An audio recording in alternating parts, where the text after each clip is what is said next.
Who's coming with me? It's a short shot. We the source now. Taking over the game, put it on padlock. With a better roster, sick as a plate of lobster. Let them niggas hate, but revenge will never stop us. It's a short shot. We the source now. Taking over the game, put it on padlock. With a better roster, sick as a plate of lobster. Let them niggas hate, but revenge will never stop us. Kill the cancer, you can call me a sick assassin. Cut the chains, you can call me LeBron James. Make a decision, but you never had me in derision. Changing the vision, but mark them that cause division. For real? Never in submission like I need permission. Nah. Nigga steady telling lies like a politician. Nigga need to cool it down, but we the new edition. Yes. Yeah, the name is the source. Check the reinvention. For real? You think we not prepared for the fallout? Watch us stack this information. Watch us.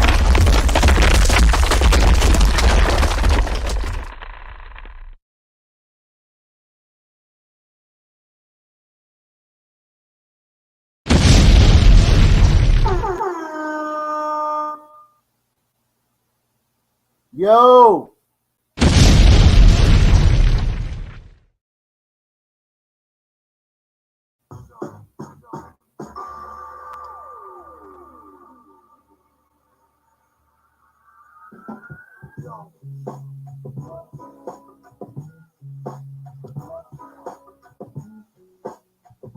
Yo. Is it that time? Is it that time? Huh? It's going down here at the Source Debate League, man. The Elimination Chamber in full effect, man. And this is what it's all about. Huh? Who got the testicular fortitude to come take this? Huh? Only Debate League handing out belts, man. Right? They want to steal our swag, Joshua. They want our flavor. Right? We want to bring the flavor to the game, man, here at the Source Debate League, man. Right? Where no one does it better.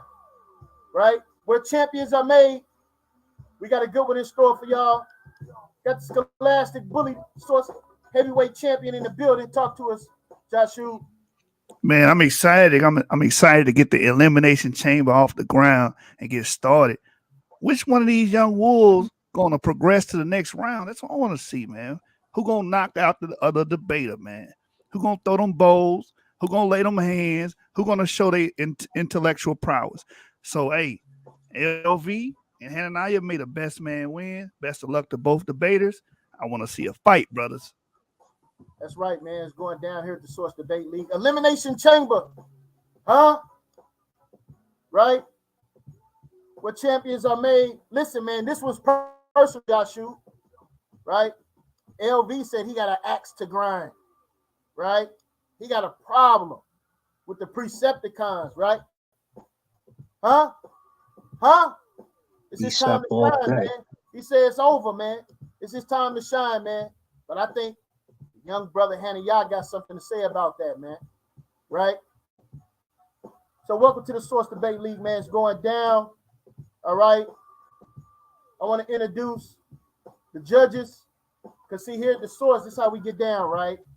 It's imperative that the judges are selected from 3 different schools of thought. It's important, man, right? So here at the Source, you're going to be judged. Here at the Source, it's not a monopoly. We're going to have a Christian. We're going to have an Israelite. We're going to have a non-believer, whether you be a Muslim, an atheist, dealing with Kemet, whatever school of thought that you're coming from. These are the different persuasions. So it's up to the debaters to present their information, not from a standpoint of these people are knowledgeable with your information. I believe that makes it a tougher event, right? So we're not going to be blamed for a biased judge, right? We're not going to have these type of problems here at the Source, right? So Joshua, man, let's introduce the judges. All right, we got our brother Dunamis that's going to be judging. Can you introduce yourself to the panel? How y'all doing? Grace and peace. Shalom. Hotep. Name is Dunamis. I'm a Christian. I'm here to judge fairly, hear the arguments, and go from there. Okay, we got Christians hotepping it up. Okay. Go ahead, Joshua. We also got our brother Asar that will be judging today's debate. In the top piece, y'all know what it is. It's going to go down how it always go down, straight down the middle, baby. The balance. That's right. And last but not least, we got our brother Maharka that will be judging today's debate. Hey, Shalom, all praise and glory to Yahweh, Bashem, Mashiach, YASHAR-YA'OH. Future ready. We here. That's right. And we got our timekeeper, man. Sister Shia in the building. Say peace and blessings, sis. Shalom. Looking forward to a mighty debate. Keep it clean. All right, so real quick, Joshua, let's explain. Hold on, man. My fault. We got the founder in the building, man. Salakia, man. Let me introduce General YASHAR in the building, man. Talk to us, family. Man, Shalom, family. You know, it's always a great opportunity to share some information. And why not on this awesome platform with all these good brothers and awesome sisters, man? You know? Hey, I'm happy to be back. You know what I'm saying, family? Tap in, get your pen and papers together. Because y'all going to have to do y'all own research of what these brothers is bringing up. Because I'm pretty sure y'all don't know nothing about it. And if you do, judge fairly, right? Because that's what we all about. So with that being said, let's get to it. Shalom. Hey, man, we got the Texas rattlesnake in the building, man. The man is always lurking, man. With the middleweight champion in the building, say peace and blessings to the family. Right? Man, what's up? I say Shalom and boom shakalak and a bag of rocks to y'all too. You know what I'm saying? I want to see a good fight, man. Y'all get down, man. That's right.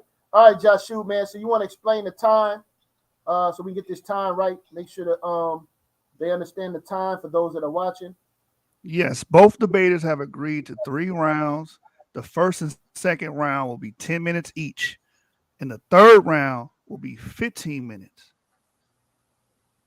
And we'll go from there to the 5 questions per debater, the Q&A segment, with a 30 second to 1 minute time to give the question and a 2-minute response for each question. So both brothers agreed to that during the preliminary. And the topic is, did Christ give the laws on Mount Sinai? And LV is the negative, and HananYah is the affirmative. All right, man. Sister Shia, you got that? Khan, just one point of clarity. Do we want to give a 1 minute or 2 minute alarm for the rounds? Yes. Which one? You want to do like 2 minutes and do a 2-minute alarm. Okay. All right. So how you brothers decided who's going first?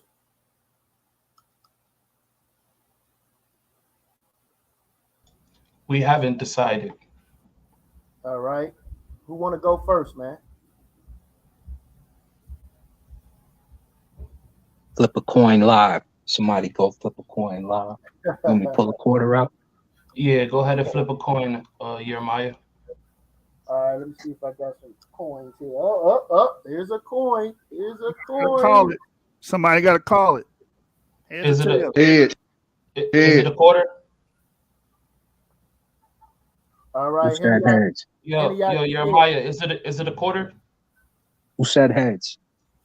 It's a nickel, brother. Do you Who said heads? Y'all said heads. I'm gonna go first. I just wanted to know if you had some change around you. That's all. Okay, then we got it. We got our order. All right, here we go. All right, so you going first? Yeah, I'll go first. Oh, okay. All right, cool. You do something else, man.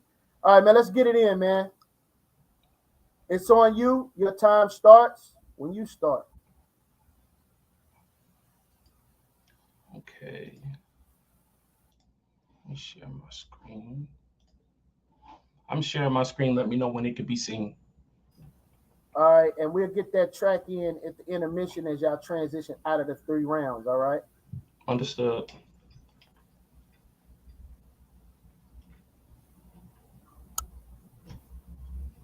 Timer starts now. You're visible. Can you see my screen? Start the time when you You're start. visible. Okay, perfect.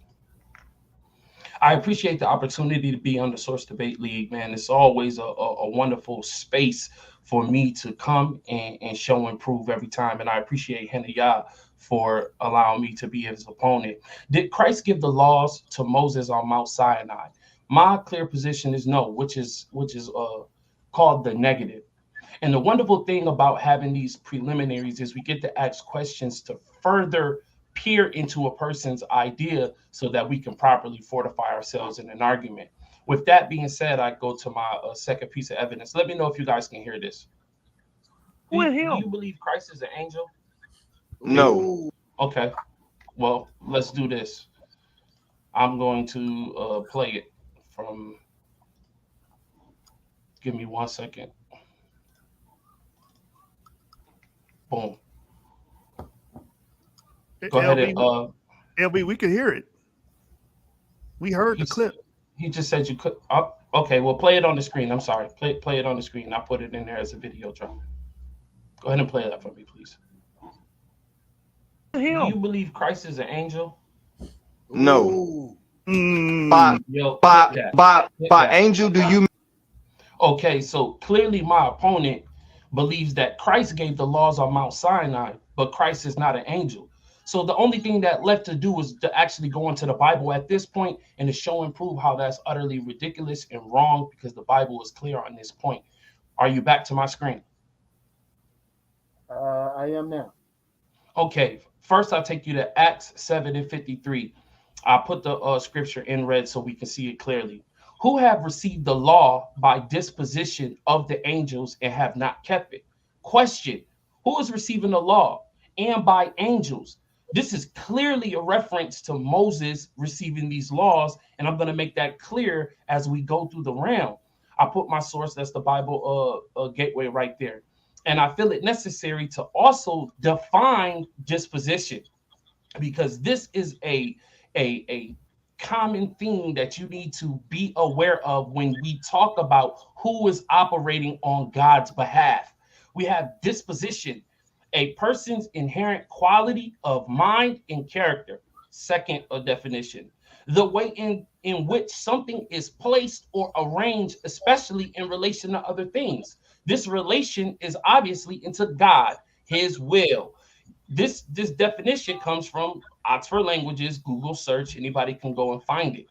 A person's inherent quality of mind and character. So if that person is said angel, then the mind and quality of that character would obviously be of the creator. So when we go back to Acts 7:53, when it says who have received the law, Moses, by disposition of angels and have not kept it. Have not kept it is in reference to those who have it, but who received it was Moses clearly, and it was given by deposition of angels. I go to my second scripture, which is Acts 7:38. This is he that was in the church in the wilderness with the angels who spake to him in Mount Sinai, and with our fathers who received the lively oracles to give to us. Now, wait a second. When it says this is he, who is in that reference? Who is that a reference to? When it says that was in the church, wait a minute. So that he is amongst the church in the wilderness. And then it goes further to clarify to say with the angels which spake to him in Mount Sinai. Wait a minute. Christ isn't an angel, but Christ gave the law on Mount Sinai, but these are angels giving it on Mount Sinai per verse 7:38 and Acts.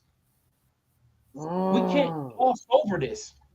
This is key, because he's going to play trickery, games, what I believe to be a lot of parallelism, but the Bible was clear and distinctive on who and what this is. And per his omission, he said that Christ is not an angel. Now he's going to try to define it, but we're going to bust that right in the head too. Don't worry about that. Y'all just wait a minute. Y'all wait a second. I'm going to go to Galatians 3:38. What purpose then does the law We're clear here. The law served. It was added because of transgression. Till the seed shall come through whom the promise was made, and it was appointed through angels by the hand of a mediator. Who's the mediator? Who's the angel? He already said Christ isn't an angel.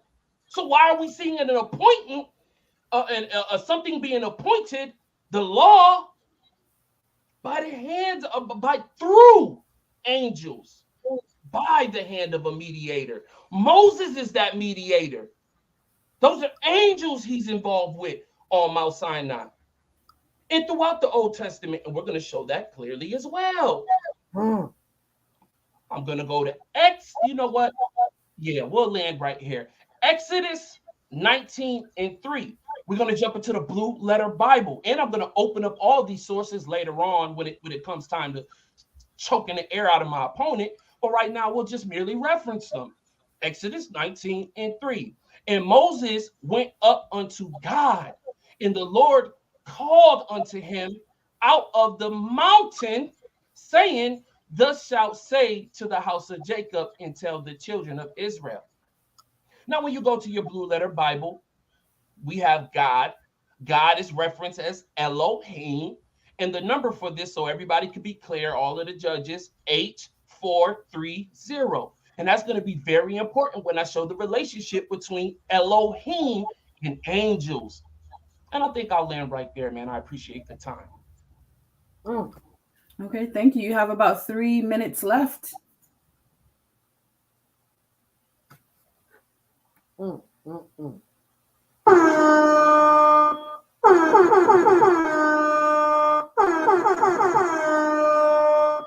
Look, LV is talking that talk, Joshua. He talking that talk. Came out swinging. The man put the audio on that man, okay? Played the man's own words, okay? All right? Christ is not an angel. Christ is not an angel, right? Well, if he's not an angel, who is this here? Great points, man. Great points. I'm very interested to see how HananYah is going to handle this, man.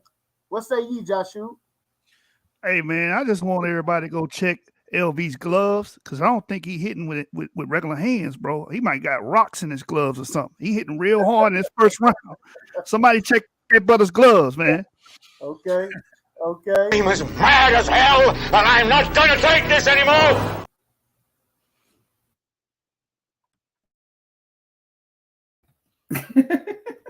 It's on HananYah, man. Let's see what HananYah got, brother. Yeah. Are you there, brother? Yes, sir. I'm here. The power of Christ compels you.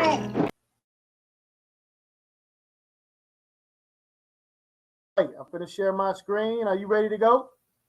Yes, sir. Okay, I'm going to share my screen. Let's get it.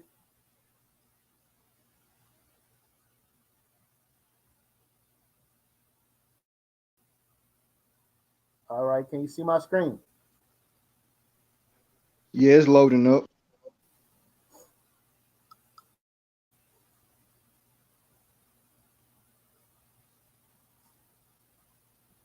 It's there.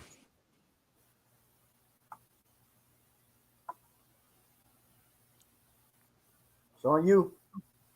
All right. So we're finna discuss, did Christ give the law at Mount Sinai? That was bad misunderstanding of what the brother read out of Acts 7, and a bad understanding out of what he read in Exodus 19 and verse 3. Can we go to the next slide, please? And when I say slide, I want to move expeditiously throughout this presentation. So we have to understand something here. Hey man, watch your filthy mouth, man. I'm sliding as fast as I can, brother.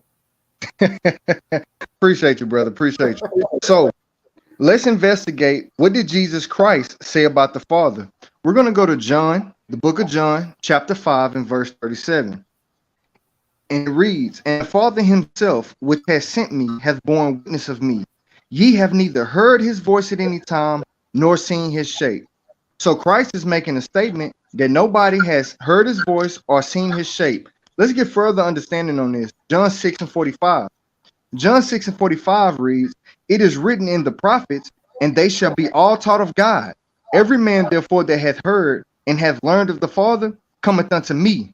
Not that any man hath seen the Father, save he which is of God. He has seen the Father." So let's get some understanding on this. Let's go to Colossians chapter 1. Colossians chapter 1, and we're going to pick it up at verse 15. Colossians chapter 1 and verse 15. And it reads here. Colossians 1 and 15. And it reads, "Who is the image of the invisible God," referring to Christ. "Christ is the image of the invisible God, the firstborn of every creature. For by him were all things created that in heaven and that are in earth, visible and invisible, whether they be thrones or dominions or principalities or powers. All things were created by him and for him.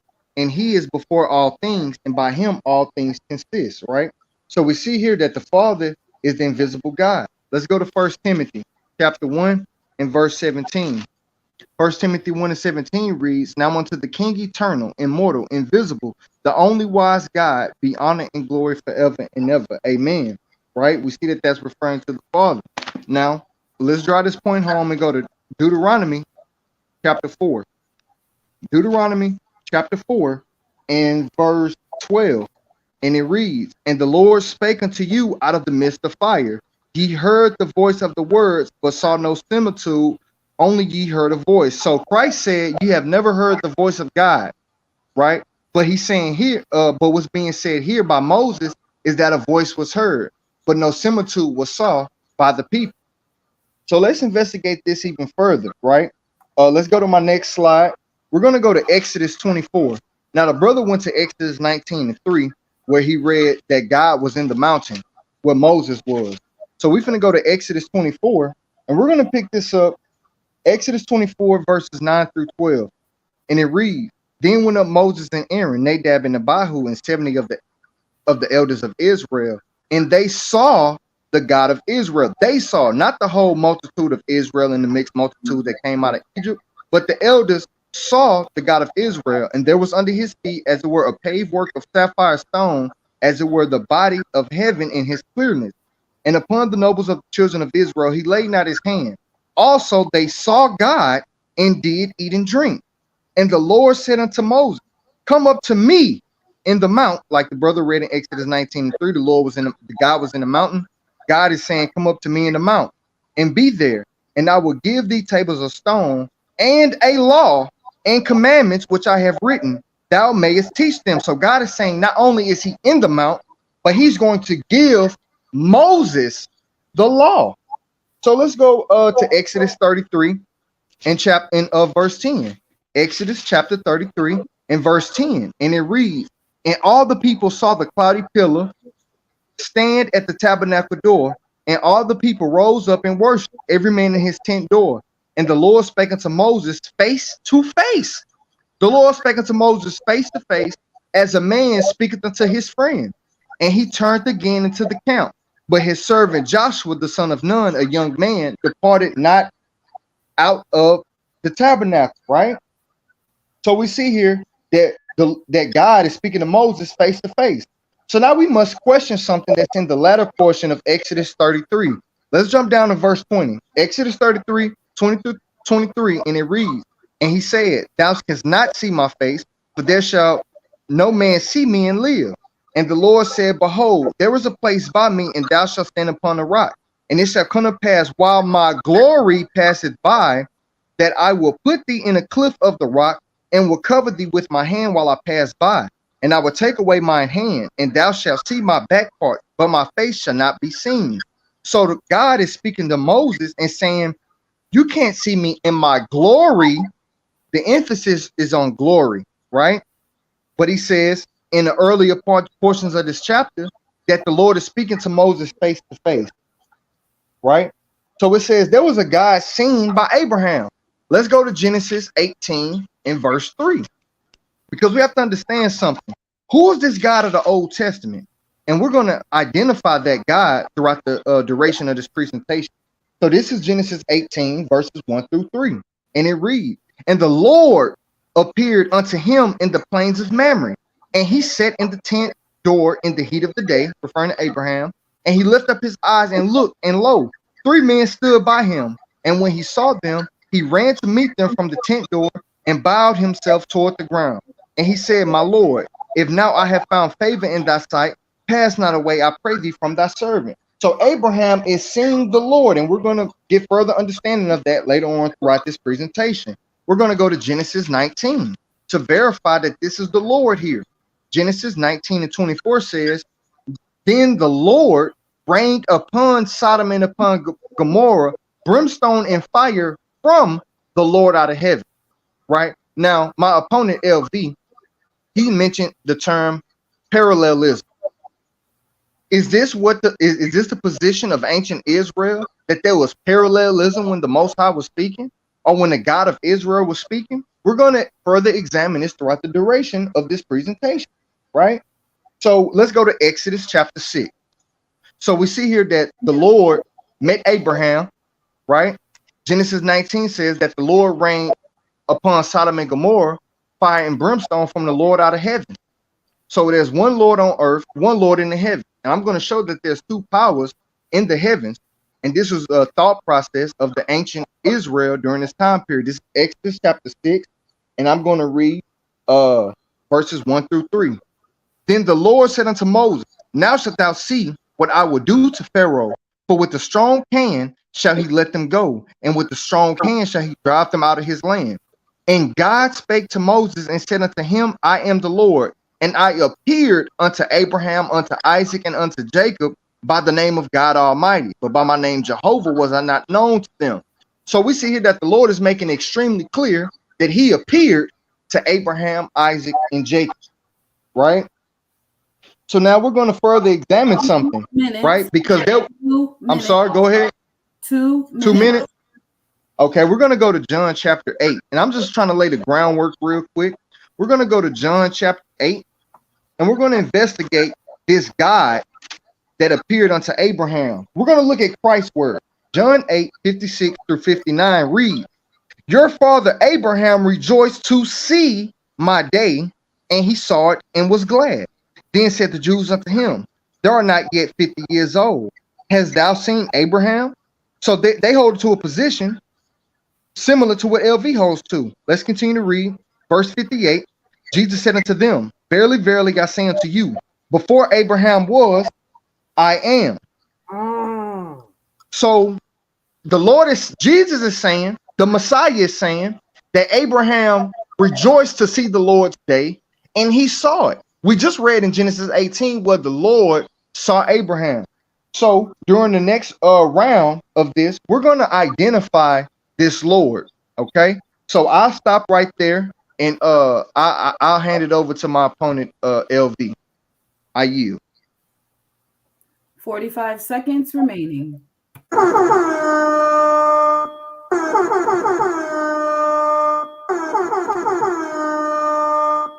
Yo. Okay. So a case has been made. A case has been levied. Stop sharing the screen. Gotcha. All right. So a case have been made and a case have been levied. All right. So with the presentation and the information that the man brought forth, we see there are certain accounts.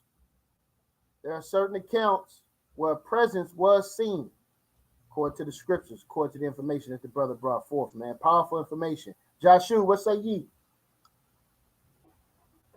Man, I'm looking forward to this next round and see how both of these brothers box it out in the next round, brother. That's right. Very important round right here. LV, you ready? I'm ready. Can I be heard? Loud and clear.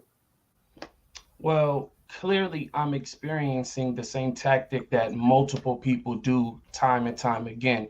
First and foremost, you're jumping all over the place. You went to John 5:37, John 6:45, Colossians 1:15. Then you went back to the Old Testament, Exodus 24:29, 9 and 12, Exodus 33:10 through 11, Genesis It then went back to John 8 and 56. A lot of jumping around as if these contexts are the same, as if the writers of these books are the same. They are not the same. Later writings build on the motif of older writings, and it's clear. It influences them throughout the entirety of their life. So when they're writing these later scriptures, they're going to line it up with similitudes and parallels for you to get the overall message.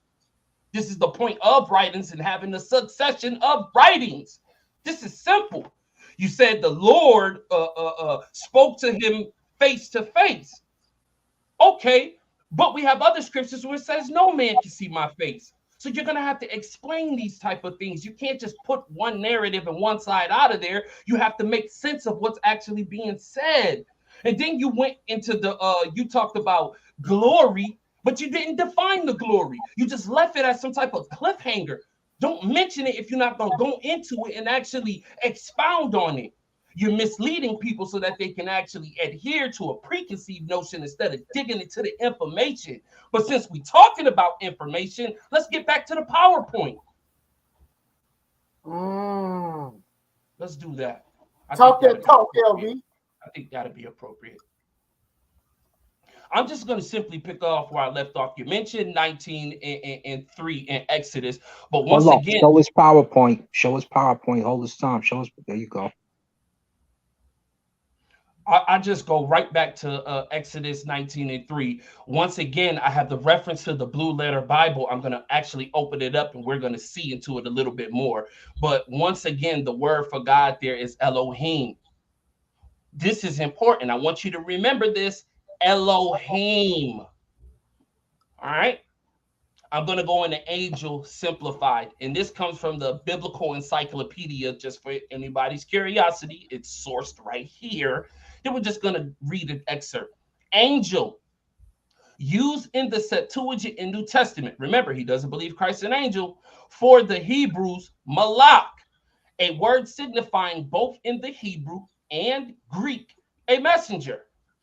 And therefore used to denote whatever God employs to execute his purpose. Wait a minute. You're talking about the context of the ancient Israelites and their thought process, which you directly said, but why are you failing to see their thought process on angels and how God uses anything to enact his will or to deliver a message?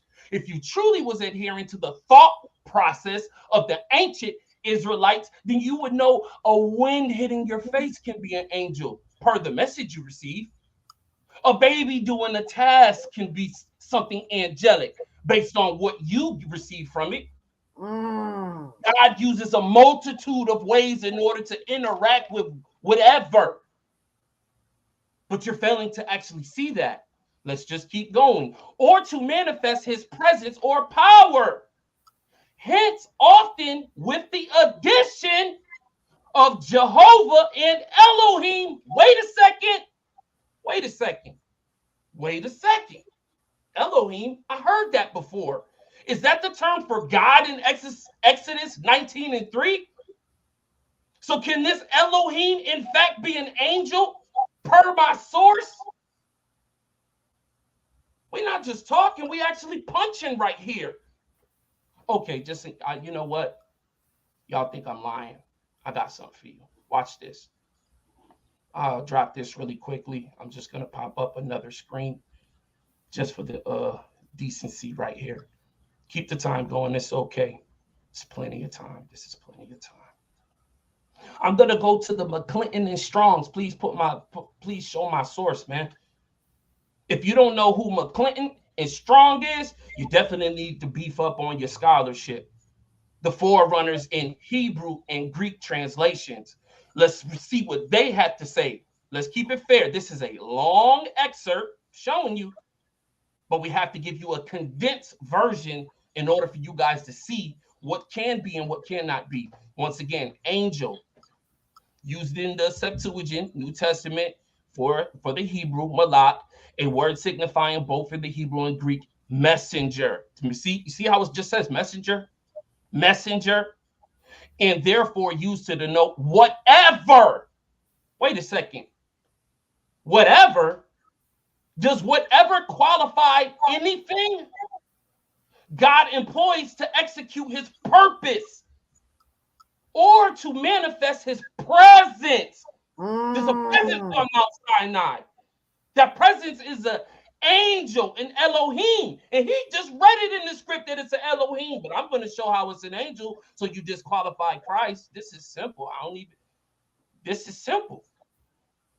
Like I said, if you're going over Hebrew, Israelite, everything, you're going to have to hold up. Wait a minute. Let me put some Christian in it. You're not just going to do what you want to do. Let me show you guys something really quickly, man. I see what's happening here.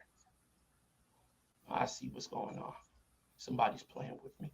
Talk to him, LV. Talk to him. Just in case you don't understand. Look where Sinai is.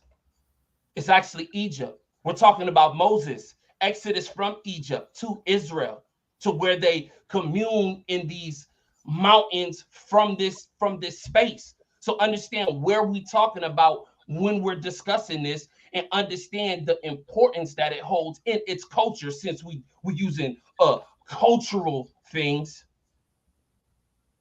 Sometimes we're not going to adhere to the McClellan and Strongs. I don't know why, but we should. So I'll be ending my round right here, just showing you guys exactly where Mount Sinai is, its relationship, to understand the context of Moses. Well, we're going to dig into that some more. This third round gets nasty. It's not regular. It's extra. And I'm going to be extra the whole way through, because I have to make a point here. I want my rematch. Let's get it. Ooh, talk to him, LV. 2 minutes and 57 seconds remaining. Jeremiah. Yes, sir. LV owes her apology, man. This brother lied. This brother lied to me. The brother said, I'm not a debater. I'm not a debater. Brother, you could have fooled me, man. You could have fooled me. What say you?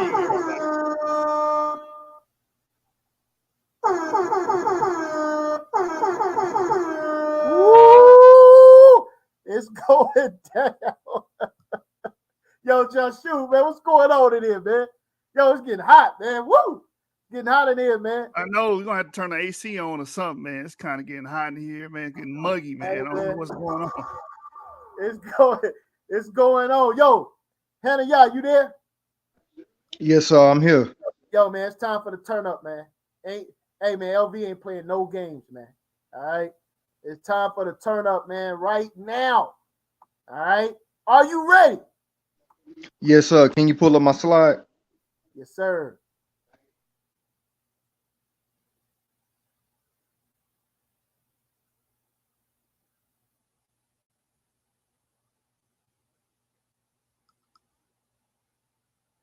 Can you see it?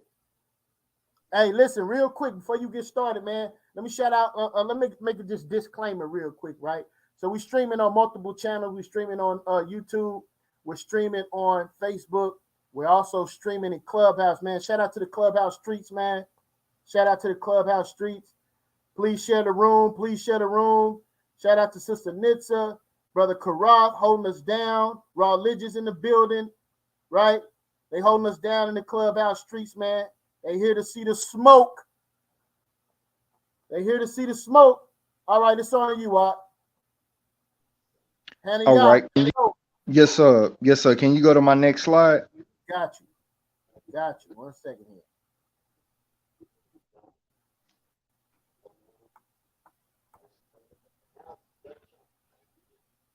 Let's go. All right, right there, right there. Yes, sir. So the brother mentioned something referring to angel.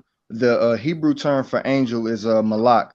And the writers of the Old and New Testament have words and that they use for messenger. So when the translators transliterated the text, they put in place English words when it's referring to messengers. But the brother just made a statement in saying that Mount Sinai is located in Egypt. I just want to make this clear for everybody that's listening. This is Galatians chapter 4 and verse 25. For this Hagar is Mount Sinai in Arabia, and answereth to Jerusalem, which now is, and is in bondage with her children. So Paul in Galatians chapter 4 is saying that Mount Sinai is in Arabia, not the place that he showed in his PowerPoint. So there's a misunderstanding in the information that he's presenting to the audience. Next, we're going to go to Hebrews chapter 1, and I'm going to read this here. This is Hebrews chapter 1, and I'm going to read verse 1 and 7. God, who sundry times spoke in divers manners, spake in times past unto the fathers by the prophets. In verse 6 it says, and again, when he bringeth the first begotten into the world, he said that all the angels of God worship him. And of the angels, he said, who maketh his angels spirits and his ministers a flame of fire, right? So it's making known that unto his angels, he's never said, you are my son, right? In Hebrews chapter 2 verse 16, it says here, for verily he took not on him the nature of angels, talking about Christ never took on the form of the nature of angels, but he took on him the seed of Abraham. So Christ never appeared in the form of angels. So when we get an understanding of who this messenger is, this is going to be demonstrated throughout the duration of this presentation. We're going to go to Isaiah chapter 12, and we finna identify something here. And this is very important. Isaiah chapter 12. Yes, sir. Right there. Isaiah chapter 12. Isaiah chapter 12. And I'm going to pick it up at verse 1. Isaiah chapter 12 and 1. And it reads, and in that day shalt thou say, O Lord, I will praise thee. Though thou wast angry with me, thine anger is turned away, and thou comfortest me. Behold, God is my salvation. That Elohim there for God, which is a uniplural word meaning two or more. I will trust and not be afraid, for the Lord Jehovah is my strength and my song. He is also become my salvation. So I read early in the first round that Exodus 6 says, the Lord is Jehovah, who appeared to Abraham, Isaac, and Jacob.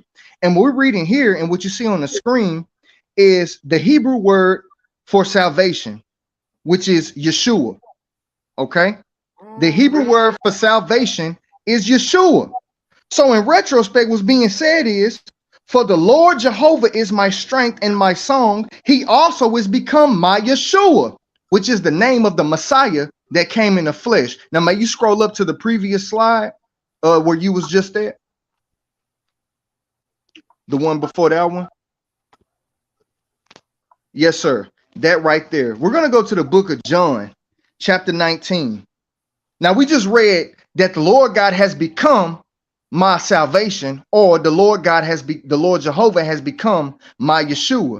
Now, in John 19, in verse 19, it says, and Pilate wrote a title and put it on the cross, and the writing was Jesus of Nazareth, King of the Jews. Now, what you see here on the screen is it being written in Hebrew, because in verse 20 of John 19, it says, this title then read many of the Jews, for the place where Jesus was crucified was not to the city, and it was written in Hebrew and Greek and in Latin. So what we're doing is looking at the Hebrew, and it says Yeshua HaNazareth Melech HaYahudim, which is the Yod Hey Wav Hey.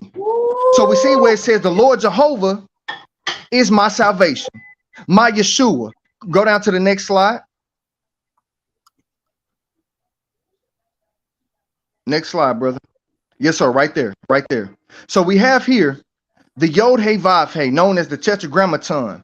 What does the Yod Hey Vav Hey, the Tetragrammaton, mean? Behold nail, behold hand. So the Yod Hey Vav Hey is the one that's going to behold the nail and behold the hand. Now, we just demonstrated this, that Jehovah has become a Yeshua.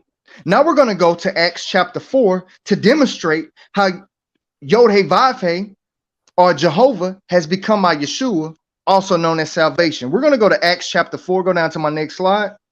Acts chapter 4, and we're going to read verses 7 through 12. And it reads, and when they had set them in the midst, they asked, by what power or by what name have ye done this? Then Peter, filled with the Holy Ghost, said unto them, ye rulers of the people and the elders of Israel, if we this day be examined of the good deed done to the impotent man, what means he is made whole, be it known unto you all and to all the people of Israel that by the name of Jesus Christ of Nazareth, so we read in English Jesus Christ of Nazareth, but in Hebrew it will be Yeshua HaMashiach of Nazarene, which we see is the Yod-Heh-Vav-Heh, whom ye crucified, whom God raised from the dead. Even by him doth this man stand here before you whole. Verse 12, neither is there salvation in any other. So the Yod-Heh-Vav-Heh, the Jehovah, has become the salvation or the Yeshua for his people. For there is none other name under heaven given among men whereby we must be saved. So we see here that in Isaiah 12 and Acts 4, 7 through 12, that not only is in Isaiah 12, Yeshua become our salvation. The Yod-Heh-Vav-Heh has become our Yeshua, also known as the salvation. We see in Acts 4 and verse 12 that he literally is become our salvation, which is still demonstrating in Hebrew the Yod-Heh-Vav-Heh. Now we're going to go, brother, go to my next slide. Now we have to understand something about this Yod-Heh-Vav-Heh, that God, this God that's to redeem Israel and the world is married to Israel. We're going to go to Jeremiah chapter 3. And we're going to read verse 14. Jeremiah chapter 3 and verse 14. And it reads, turn, O backsliding children, said the Lord, for I am married unto you, and I will take you of one of a city and two of a family, and I will bring you to Zion. So this Yod-Heh-Vav-Heh is saying that he is married to the nation of Israel. We're going to go to Jeremiah chapter 16 and read verse 9. Jeremiah 16 and 9. For thus saith the Lord of hosts, the God of Israel, behold, I will cause to cease out of this place in your ears and in your days the voice of mirth, the voice of gladness, the voice of the bridegroom, and the voice of the bride. Who is this bridegroom? We're going to investigate who this bridegroom is when we go over here to Matthew chapter 9. Bridegroom is the one that's married to the bride, which is the Yod-Heh-Vav-Heh. And in Matthew chapter 9, verse 15, we read, and Jesus said unto them, can the children of the bride chamber mourn as long as the bridegroom is with them? But the days will come when the bridegroom shall be taken from them, and then shall they fast. So we see here from what I demonstrated so far in the first two rounds is that the Yod-Heh-Vav-Heh that has become our Yeshua, our salvation, right, is the bridegroom, which is known as the God of Israel, that's married to the children of Israel. Okay, so from everything that I demonstrated so far, including that the Yod-Heh-Vav-Heh has never appeared at any time in the form of angels, but he is delivering a message of someone, but that doesn't make him an angel. And the translator would use the proper term angel or messenger in its proper context, which we see from the information that the brother LV has demonstrated with us on his PowerPoint. He doesn't have the context. The context of Mount Sinai isn't in Egypt, it's in Arabia. The context of messenger is one that's delivering a message coming from someone else. Could it be an angel? Absolutely not, because his understanding of Acts 7:38 is horrendous. In Acts 7:38, let's read this here. And it's something that he missed out. In Acts 7 and 38, it says, this is he that was in the church in the wilderness. Who is the he that's being referenced? It's being referenced to Christ. It's being referenced to the God of the Tanakh, the God of the Old Testament, the God of the children of Israel, the Yod-Heh-Vav-Heh that's married to the children of Israel. He, like we read in Exodus chapter 6, appeared unto Abraham, Isaac, and to Jacob. He, the Yod-Heh-Vav-Heh, the one who has become our Yeshua, our salvation, is the one that was in the wilderness that we read about in Exodus 24 that I eloquently demonstrated in Exodus 24. Now, for this present time, I yield and looking forward to my third round.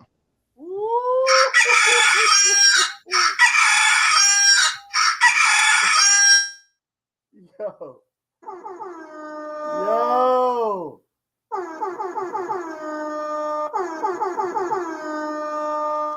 There will be 0 time remaining. Yo, that cock-a-doodle-doo, that was off. Okay, let me make that clear. All right. I've been wanting to hear that the whole time, so get over it. You couldn't wait. You was deaf. Stop the screen share. What? Stop the screen share. Yo. Can I be heard? Yeah, we can hear you. We can hear you. One second, LVZ. I know you ready. He see blood, man. He ready to jump back in there, man. Yeah, man. Look, man. We getting a lot of love in the clubhouse streets, man. Getting a lot of love. I want to ask you brothers coming over to the clubhouse after the show. Maybe we can get some questions from the audience. LV, HananYah. HananYah. I'm sorry, say that again. Y'all coming over to the clubhouse, man. Get some questions from the audience. Oh, yes, sir. Most definite. I'll be in there. All praise I'm gonna be there. All praise. Win, lose, or draw, man. Win, lose, or draw. All right. Hey, Joshua. That Mount Sinai in Egypt, man. Woo! It's hot up under this leather sweat, man. I got going on over there. I ain't gonna lie. It's getting hot up underneath there, boy. Hey, this called the Elimination Chamber for a reason, man. Somebody gonna go on the next round, and somebody gonna go home. Let's see who it's gonna be, brother. Right. For those that just jumping in, you are at the Source Debate League Elimination Chamber Tournament, 16-man tournament. This is the first debate, right? HananYah said, man, I want to be the first debate, right? And LV was with all the smoke, man. So look, man, let's get it, man. LV, are you ready? I'm ready. Can I be heard? Loud and clear, brother. Once again, brother, you have the affirmative. You have to be distinctive and actually show Christ. You haven't shown Christ, and hopefully that you can do that in your third round. But as it sits, as of right now, it's a lot of playing around. I get it that you're trying to match my energy, but I can sense fake energy. So you might as well cut it off and come back with the humble spirit. First and foremost, there's some things I want to address.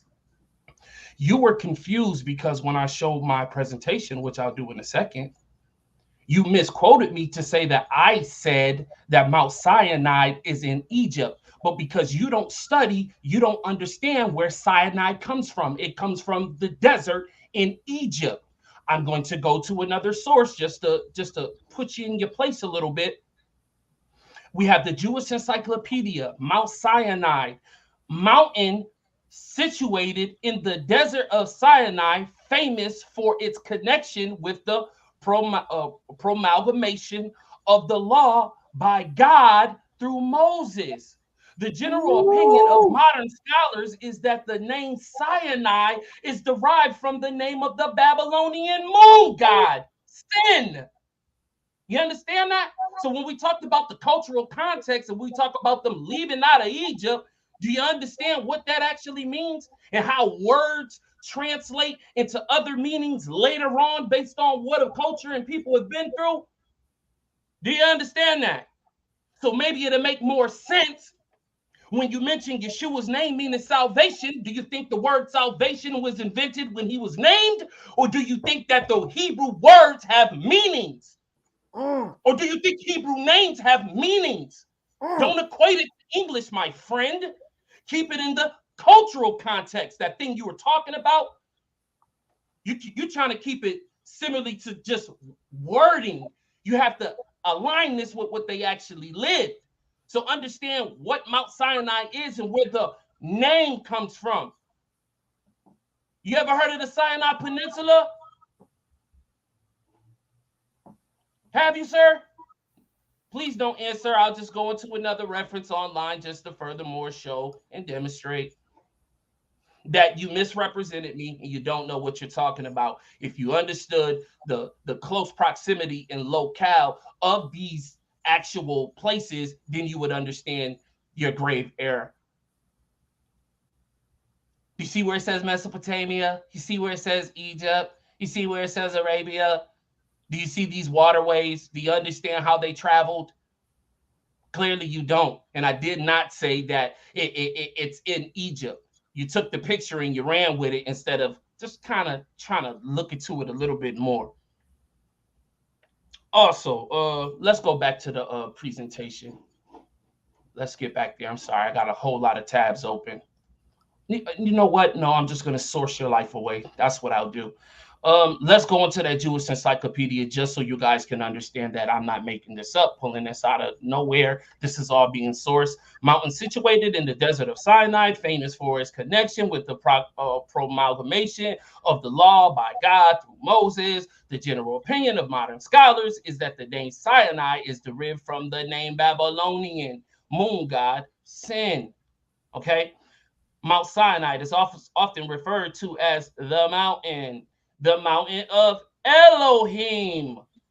I already showed you guys, I'll close that up since we're done with it. I already showed you guys what Elohim can qualify for. He's going to try to take it out of context, but I'm actually showing you how you qualify. The context will show you when a message is being delivered. That's the context. Is God will being delivered. That is the context. I'm sorry, let me show my screen. Apologize. Please bear with me. Keep it in context. I'm going to go to my third source. This is out of McClinton and Strong's as well. I'll show it and source it in a second, but for right now, I'll read it. We'll go back to Exodus 19:3. It says, and Moses went up to God, and the Lord called unto him out of the mountain. Okay, so we see right here where it says God and it says Lord. Has he shown us the distinction between these two titles and who it applies to, Mr. You have the affirmative? No, you have not. Saying, thus shalt the Lord say to the house of Jacob, and tell the children of Israel, ye have seen what I did unto the Egyptians, and how I obey my voice indeed, and keep my covenant. And then ye shall be a peculiar treasure unto me above all people, for all the earth in mine, and ye shall be unto me as the kingdom of priests and a holy nation. These are the words that I speak unto the children of Israel. I go to Exodus 20. And God spake all of these words, saying, I am the Lord thy God, which have brought thee out of the land of Egypt. When Moses was in Egypt, when the plagues were coming, did God do these things himself, or did he deploy angels to do it on his behalf? When God sent death in Egypt, since this is the reference, did he send an angel of death? God uses a in-between. He uses whatever he has to in order to deliver the message. Understand that, Mr. Cultural Context. Either angels are doing it or God gave direct directives to Moses and Aaron with any other thing that happened. God told Moses to do this to the staff. God told him do this with the wine. God told him lift his hand, the frogs came up. Those are people. When death came, angel. Are we understanding the difference? Let's go. Is my screen still up? Yes, sir. All right, we have more references right here. Once again, I show you we're back in the blue letter. We have, and when the Lord saw and he turned aside to see, God called him unto the midst of the bush and said, Moses, Moses, here I am. Let me go to, I'm sorry, dang, this is pretty small. I'm sorry, let me just give me a second. Can you guys see this? Can you guys see my screen? Yeah, we see you. Okay. I'll go back into the scriptural references. I'm in the blue letter. And we have, and the angel of the Lord appeared unto him in the flame of the Lord, Jehovah. And we have the angel, Malak. We have Malak and Jehovah being used at the same time. We have the title angel, and we have of the Lord. This has to be distinguished. He has to show, is this Christ indefinitely? He's saying that they have words to show when a messenger is actually delivering something. The Hebrew has words for that. Okay, where's the words for Christ on Mount Sinai? Show that. Trying to do what I'm doing is cute, but your task is to show Christ. What's the word for that? And where can we see it in the Old Testament? Can we see it anywhere in the Old Testament? I don't think so. I'll go to my last source and then I'll leave it alone. Let me get right to it. Just to show you guys that I wasn't pulling this out of nowhere. I'm sourcing up. Share. Boom. We have the Nave's concordance. And this is where I got the correlation to if it's being referenced right here. It says Sinai in the Bible, a mountain range in the peninsula east of the Red Sea. You understand that? Do you like this? Is this a better source? See, what you're doing is you're putting scriptures on the screen, and I'm forced to believe it actually says what you said. I don't believe nothing you say. I think all of those scriptures you pulled out is a misrepresentation, and you haven't quoted not one. Yeah, you put it on the screen. How do we verify it says what you say? I think you're trying to pull the swammy on us. I think you're trying to hustle us. I think you're trying to play games. Do you know what sourcing up is? This isn't my understanding. This is the scholars. Nave's topical biblical concordance. You see this? Do you know what this? Can you locate this? Do you know where this is? If I show you on the map? And this is where I reference right here. This is where I pull from. It says the law delivered to Moses. I believe that I showed clearly that Christ is nowhere in the wording mentioned in the scripture. And I show what qualifies as an angel. Do not forget, he said Christ was not an angel. And I go back to my presentations, which he said I misrepresented, which is horrendous. Acts 7:53. Who have received the law by the disposition of angels. Remember when I defined disposition? When he talk about cultural context and operating on the behalf of an authority, that's disposition. I gave that to you first round, but you couldn't correlate that with cultural context. Acts 7:38. This is he that was in the church. Who's the church? Is it the people? In the wilderness. If they're in the wilderness, where did they leave? Is that Egypt? With the angels which spake to him in Mount Sinai. It says angel, sir. This doesn't say Christ, sir. It says angel. You said Christ isn't an angel. You shot yourself in your own foot. Let's go to Galatians. I guess we got to have 3 witnesses. That's what I'm told in the community I think we both frequent. Galatians 3:38. What purpose then does the law serve? It was added because of transgression till the seed should come to whom the promise was made, and it was appointed through angels by the hand of a mediator. Moses is the mediator. If this is saying what does the purpose, the law then serve? It was added because of transgression. They're in the wilderness, which was forementioned in Acts, because of transgression. Context. It says till the seed should come to whom the promise was made. Seed down the line. Why is this talking about should come if it's already there on Mount Sinai? Huh? Wait a minute. I think you missed it.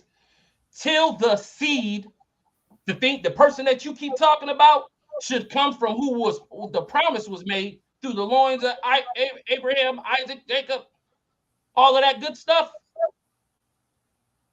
If it's already present on Mount Sinai, why is this talking about down the line? Makes no sense. We already went over Exodus, man. I'm going to land my plane here. HananYah, I appreciate the opportunity. I have to ask you some questions in this next round, and I'm going to land there, man. Appreciate the opportunity. 2 minutes and 20 seconds left. All right. My screen was stuck on that. Y'all wasn't seeing what. Damn. My fault. Give me 1 second. I thought my screen was showing my slide. It should have been. Your slide. Okay, it looked like it was showing my source. But all right. The internet Come on, All give right. us the Exodus source. All right. All right. All right, man. Look, this is what we be talking about right here, right? So this is what sets us apart. For those that are listening in Clubhouse, this is what set the source apart. Judges, being judged by your peers, and you entering into that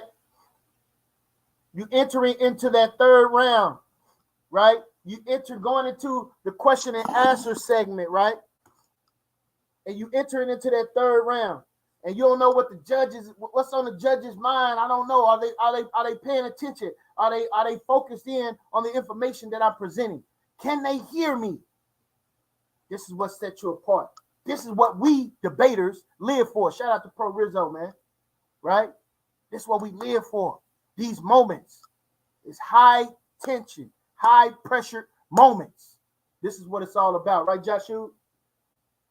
Right, man. Right. We about sourcing up, man.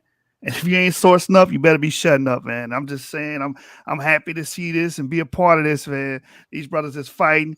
LV, he finished strong with his third round. I'm looking forward to see how HananYah bounce back in the third round, brother. That's right. That's right. HananYah, you ready? Yes, sir. Can you pull up my slide? Yes, sir. Let's go, family. Let's go. For those that are in the chat, man, those that are in Clubhouse, please share the room. Please share the room. For those that are on YouTube, please hit the like, subscribe to the Source Debate League, subscribe to Genesis 49ers, subscribe to Yah World 777, right? For those that are on Facebook, man, hit the like button, man. Share this, man. Share, right? We trying to give these brothers an opportunity to be heard.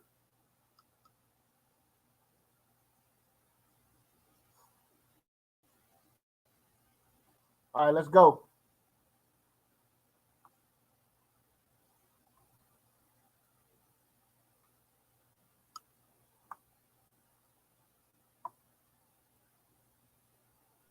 All righty. So that third round, again, it was all over the place. But I'm not even gonna waste my time on that. Let's go straight to Psalm chapter 69 and verse 17. Psalm 68, Psalm 68 and verse 17. It says, the chariots of God are 20,000, even thousands of angels. The Lord is among them as in Sinai in the holy place. So what we see here is that the Lord, the Yod-Heh-Vav-Heh, who has become our Yeshua, is in the holy place with angels. Okay. Let's go straight to Isaiah chapter 41. Scroll back up for me, brother. Isaiah. No, sir. Just scroll up a little bit. We're gonna be there in 1 second. Yep, right there.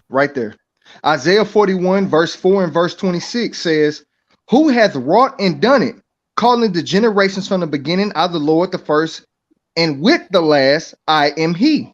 Verse 26. Who hath declared from the beginning that we may know, and before time that we may say, he is righteous. Yea, there is none that showeth. Yea, there is none that declareth. Yea, there is none that heareth your words. Right? So we see here that the Lord is from the beginning. Right? And I just demonstrated that the Lord was present with angels at Mount Sinai, whom the Lord said that he appeared unto them, and that he said that he gave the law to them. Next slide, please. What we're going to go to now is John chapter 1. John chapter 1, verses 1 through 3 and 18. Well, verses 1 through 3. John 1, verses 1 through 3. And we're going to see something here. John 1 and 1. In the beginning was the Word, and the Word was with God, and the Word was God. The same was in the beginning with God. All things were made by him, and without him was not anything made that was made. Just like it says in Colossians 1, just like it says in Hebrews 1, Christ created all things, him being the bridegroom that's married to Israel. Like it says in Psalm 68, verse 17, the Lord appeared at Mount Sinai. The Lord wrote the law with his finger. Now we can identify something here because he was harping on messenger. But before I do so, what we see here on the screen is the Paleo Hebrew for the word Bereshit, which in translation is in the beginning. We have Bet, Resh, Aleph, Shin, Yod, and Tav. Go to my next slide.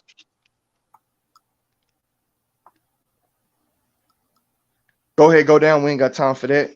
Go down to where it has everything on the screen. Not that one. The next one should be the next one. Yeah, scroll for me, brother.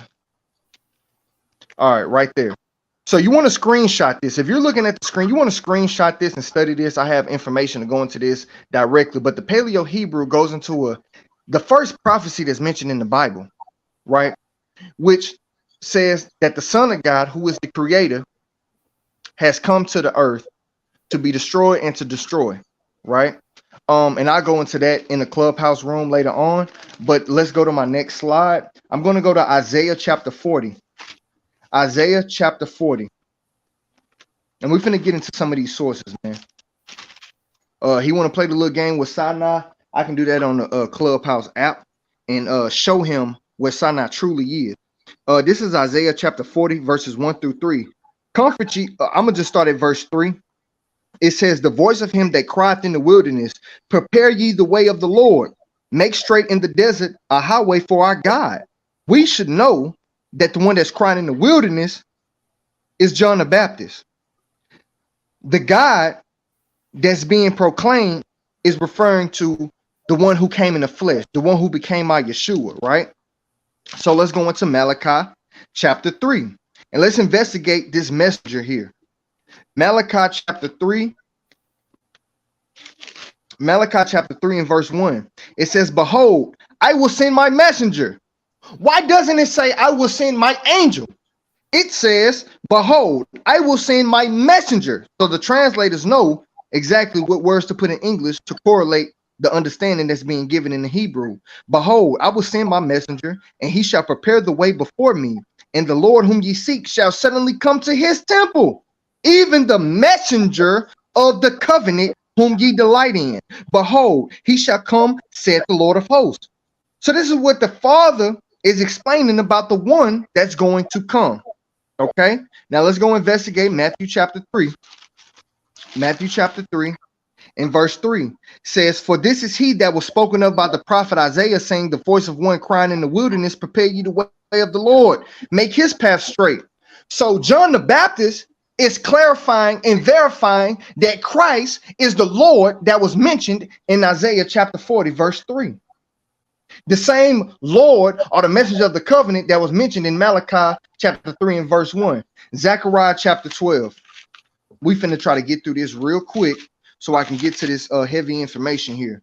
Zechariah chapter 12 and verse 10. And it reads, and I will pour upon the house of David and upon the inhabitants of Jerusalem the spirit of grace and of supplications, and they shall look upon me whom they have pierced. And they shall mourn for him as one mourneth for his only son, and shall be in bitterness for him as one that is in bitterness for his firstborn. So we see from John 19 verses 19 and 20 that on the cross, the title was written by Pilate, which had the abbreviation, the YOD-HE-VAV-HE, which is saying that Yeshua is the king of the Jews. That was from Nazareth, right? So when we go into Revelation chapter, I'm going to skip to 1 Corinthians chapter 10. 1 Corinthians chapter 10. Let's see what Paul says about some events that took place in the wilderness. We're going to go to 1 Corinthians chapter 10 and verse 4. 1 Corinthians chapter 10 and verse 4. And it reads, and they did all drink the same spiritual drink, for they drank of that spiritual rock that followed them, and that rock was Christ. We know that it says spiritual rock, and the rock, according to Deuteronomy 32, is referring to the God of Israel. Paul is saying that the God of Israel, or that rock, is Christ. Let's see if we can get a witness to that. Let's go to Numbers chapter 21. Numbers chapter 21 and verse 6. Numbers chapter 21 and verse 6 says, and the Lord sent fiery serpents among the people, and they bit the people, and much people of Israel died. Now let's go back to 1 Corinthians chapter 10, and let's investigate this, because Paul is making a statement. 1 Corinthians chapter 10, and we're going to go to verses 8 through 9. 1 Corinthians chapter 10, verses 8 through 9 reads, Neither let us commit fornication, as some of them committed and fell in one day, 3 and 20,000. Neither let us tempt Christ, as some of them also tempted and were destroyed of serpents. Neither murmur ye, as some of them also murmured and were destroyed of the destroyer. So we see here that Paul, in two places in 1 Corinthians chapter 10, verse 4 and verse 9, is saying that Christ was present in the Old Testament that was leading them out of the wilderness. Go to my next slide, please. We're going to go to Jude chapter 1. Jude chapter 1. Next slide. Jude chapter 1. Well, what we have here in Jude chapter 1, and what you see on the screen, is called Papyrus 72. Papyrus 72 is from the earliest, not earlier, the earliest versions of the manuscripts of the New Testament. And in Papyrus 72, it talks about the nomina sacara. The nomina sacara is where something is of divine nature. So in Jude 1 and 5, it says, I will therefore put you in remembrance, though you once knew this, how that the Lord, having saved the people out of the land of Egypt, afterward destroyed them that believe not. So just like Paul in 1 Corinthians chapter 10 is attributing Christ to being in the wilderness, Jude chapter 1 is in verse 5 is saying that Christ was in the wilderness. So what we have here in Papyrus 72, when you look up the nomina sacara for Papyrus 72, in the earliest manuscripts, it said Jesus Christ. What in the blue world is Paul and Jude referring to, and what information are they going off of to say in the earliest manuscripts for Jude 1 and 5 and Papyrus 72 that Jesus Christ was in the wilderness? Did they have the understanding that, go to my next slide. Did they have the understanding that Jesus Christ, being the Lord, or the Yod-Heh-Vav-Heh, the behold hand, behold nail, is the one that was in the wilderness? Right here, we have an insert from the book, which is called Putting Jesus in His Place, chapter 8, which is titled, Jesus Has Always Been There, by the author. The author name is, give me 1 second. I get the author name in a second. Okay. It's by Robert M. Bowman Jr. and J.E.D. I don't know how to pronounce his last name, but we're at chapter 8, Putting Jesus in His Place, right? And I'm gonna read this here. I want to make sure I can still be heard. This is a book that is from this author. It says here, in fact, this is probably what the original text of Jude explicitly said, referring to Papyrus 72. Many of the earliest manuscripts actually says Jesus instead of the Lord in verse 5. And this is most likely the original reading. There are three principles of the discipline of textual criticism that, when considered together, point to this conclusion. The first principle concerns the external evidence of the origins of the manuscript. All other things being equal, the earlier and more widely attested reading is to be preferred. In this case, both Lord and Jesus are among the earliest readings, but Jesus is more widely attested. The Vaticanus and the Alexandrians, Eunuchus, 4th and 5th centuries, respectively, both have Jesus, while the Sinaiticus and C. Eunuchus, also of the 4th and 5th century,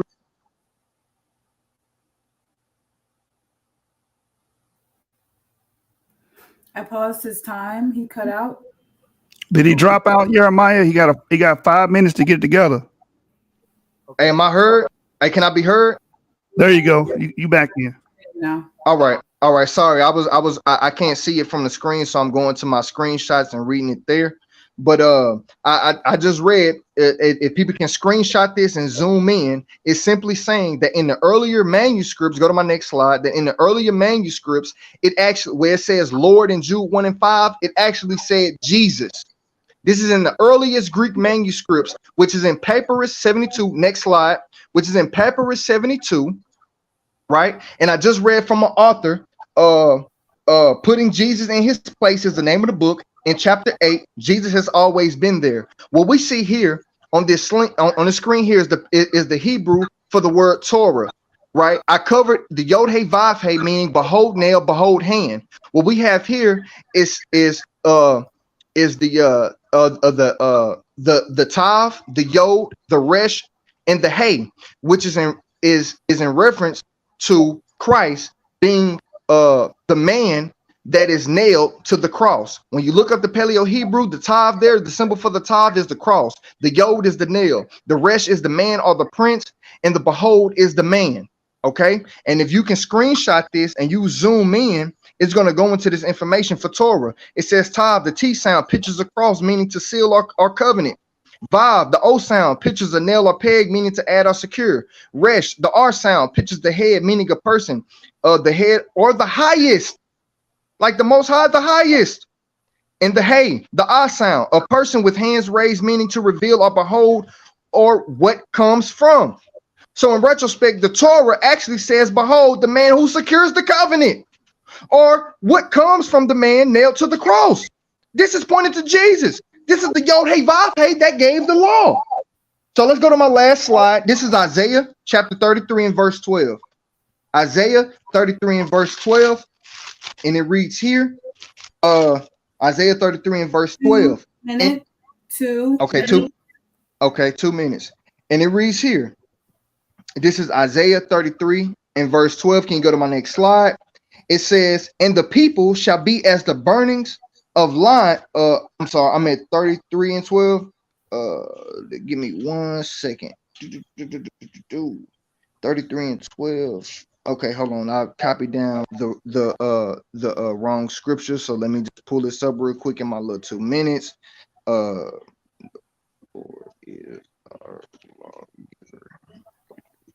It is going to be in Isaiah chapter 33 and verse 22, not verse 12. Isaiah 33 and verse 22. It says, for the Lord, the Yod Hey Vav Hey, is our judge. The Lord, the Yod Hey Vav Hey, is our lawgiver. The Lord is our king. The Yod Hey Vav Hey is our king, and he will save us. This is the Yod Hey Vav Hey that gave the law on Mount Sinai. This is the Yod Hey Vav Hey in Isaiah chapter 12, verse 2, that has become our salvation or our Yeshua. Now, the brother mentioned something, and I want to point this out. In Psalms chapter 2, in verse 2, it reads this here. Psalm chapter 2, in verse 2, it says, the kings of the earth set themselves, and the rulers take counsel together against the Lord and against his anointed. Now, the word there.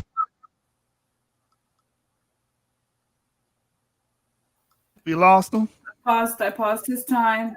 He has about 30 seconds left. So, Hey, can I be heard? We can hear you.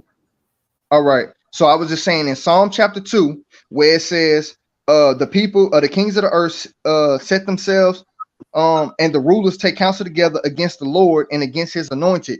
So what I demonstrated was that Christ, the Hebrew term Mashiach, is the messenger of the covenant, like it says in Malachi 3 and in Isaiah 40, that this messenger is the Yod Hey Vav Hey that appeared to Mount Sinai, like it says in Isaiah 33 and verse 12, and gave the law.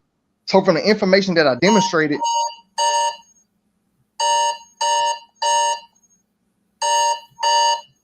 That'll be time up.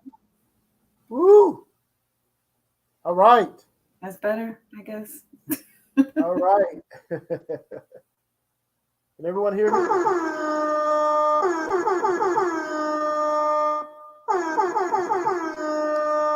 Again, man, we appreciate everybody tuning in to the Source Debate League Elimination Chamber Tournament, 16-man tournament for a $500 cash prize to the winner and a shot at the Source Debate League Heavyweight Championship match against Joshua, the Scholastic Bully, right?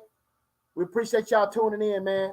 Please like, share, and subscribe, right? We continue to build the brand, right?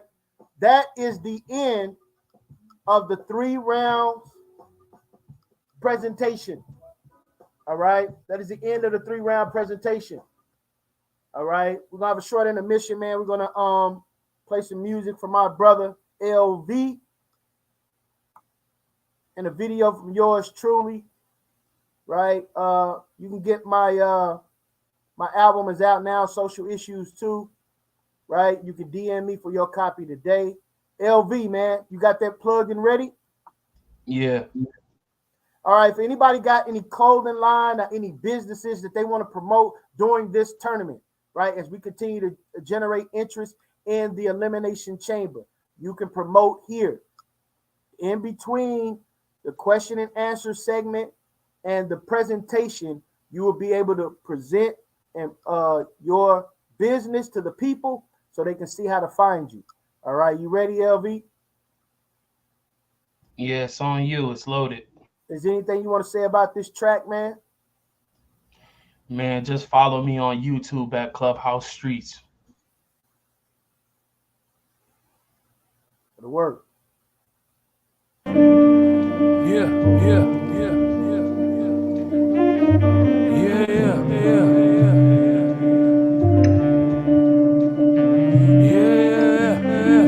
Your mind is in there, harder and harder. What time it is in there? You ain't got a lot of me. Roper. Wipe the frame to the cardiacs. I had to keep them smudge free for the times it wasn't clear. Made my moments out of state, had my mind on Montclair. Think it's different when we travel, but your mind isn't there. Yeah, harder and harder when timing isn't there. Yeah. Habitual rituals and yeah. If it was all just a lie, no surprise to me. Maybe on your behalf, but on my math like lottery. Add it up, we summing up the all prophecy. Wrap it up, might drop it off on your family tree. They spamming me, speaking in vanity. My arms still in the pot, I feel like the insanity. These words of wisdom for those who gon' play hard. Speak the truth when you live, meet your pride at the graveyard. Days on my days off, time off at the days in. It all hurts the same, but it's different when it weighs in. It tastes so bland, but the plan switch occasions. Some occasions I was racing for the moments in amazement. Triggered in differences, vigorous phases. I made off with something you niggas will never make of it. I'm sipping Maker's Mark, now what you make of it? I gave it up, you started taking it. Maybe I showed you love and you started hating it. But no matter what it is, we staying dangerous. Wipe the frame to the cardiacs. I had to keep them smudge free for the time it wasn't clear. Made my moments out of state, had my mind's on Montclair. It get different when we travel, but your mind isn't there. Yeah, harder and harder when timing isn't there. Yeah. Habitual rituals and yeah. If it was all just a lie, no surprise to me. Maybe on your behalf, but on my math like lottery.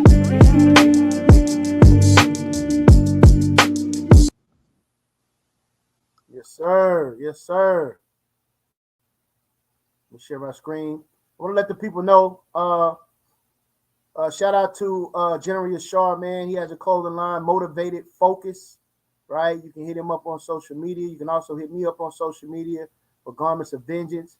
If you're looking for headbands, armbands, looking for full garment sets, all right? Garments of Vengeance is the place to be. All right, I want to share my screen. Again, my album Social Issues 2 is out right now.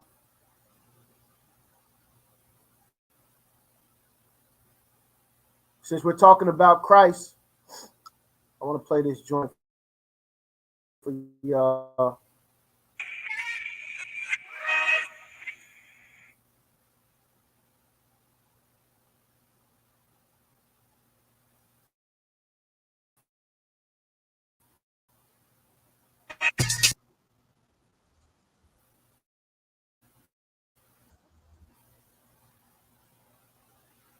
Game and won't start to fight the Christ.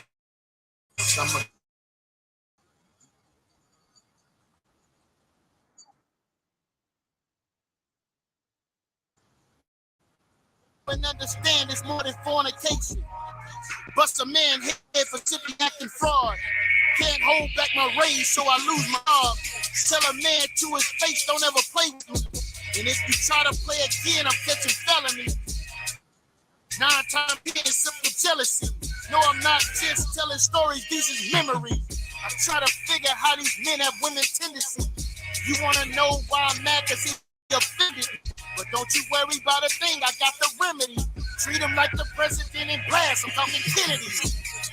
This is how I feel when I'm in my flesh. Turn the other cheek, got me all depressed. But I'ma listen to the Lord, I know he knows best. Vengeance is the Lord, so I know it's gonna get addressed. Brothers quit the game and won't start it over. Wasn't for the sacrifice, because I'm a gone, man. Brothers quit the game and won't start it over. Wasn't for the sacrifice of Christ, I'm a gone, man. So please understand, you gon' make mistakes. But I'm covered by the blood and I'm feeling great. People surrounding talking, stoning me. The sinless one cast the first stone. This is comedy. When did brotherly love make you question loyalty? But I'ma stand with my brother to the death of me. Treat him like a publican is telling you. But I'ma treat my man like Christ treated Matthew. Long suffering. Otherwise, wrote up talk inside. So unlock the stiffness of your heart and let it purify. Look at the sin of a Christ and let it by. This is how we fail in the ancient time. The law should lead you to love, not suicide. Thirsty, unworthy, unjustified. Take another look at the book and simply verify. Yes. They said we filthy rags, we identify. You think you passing judgment at my house? Man, you full of pride. You got no mercy for your brother, you're getting penalized. Find you a closet and repent, cease and desist.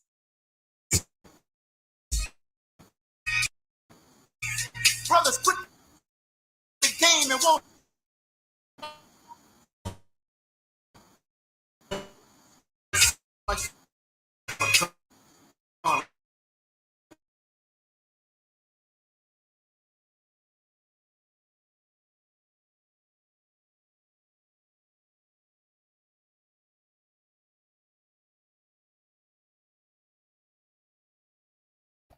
Am I still in the stream? Yeah, we all in the mix. It was just lagging real bad. YASHAR-YA'OH.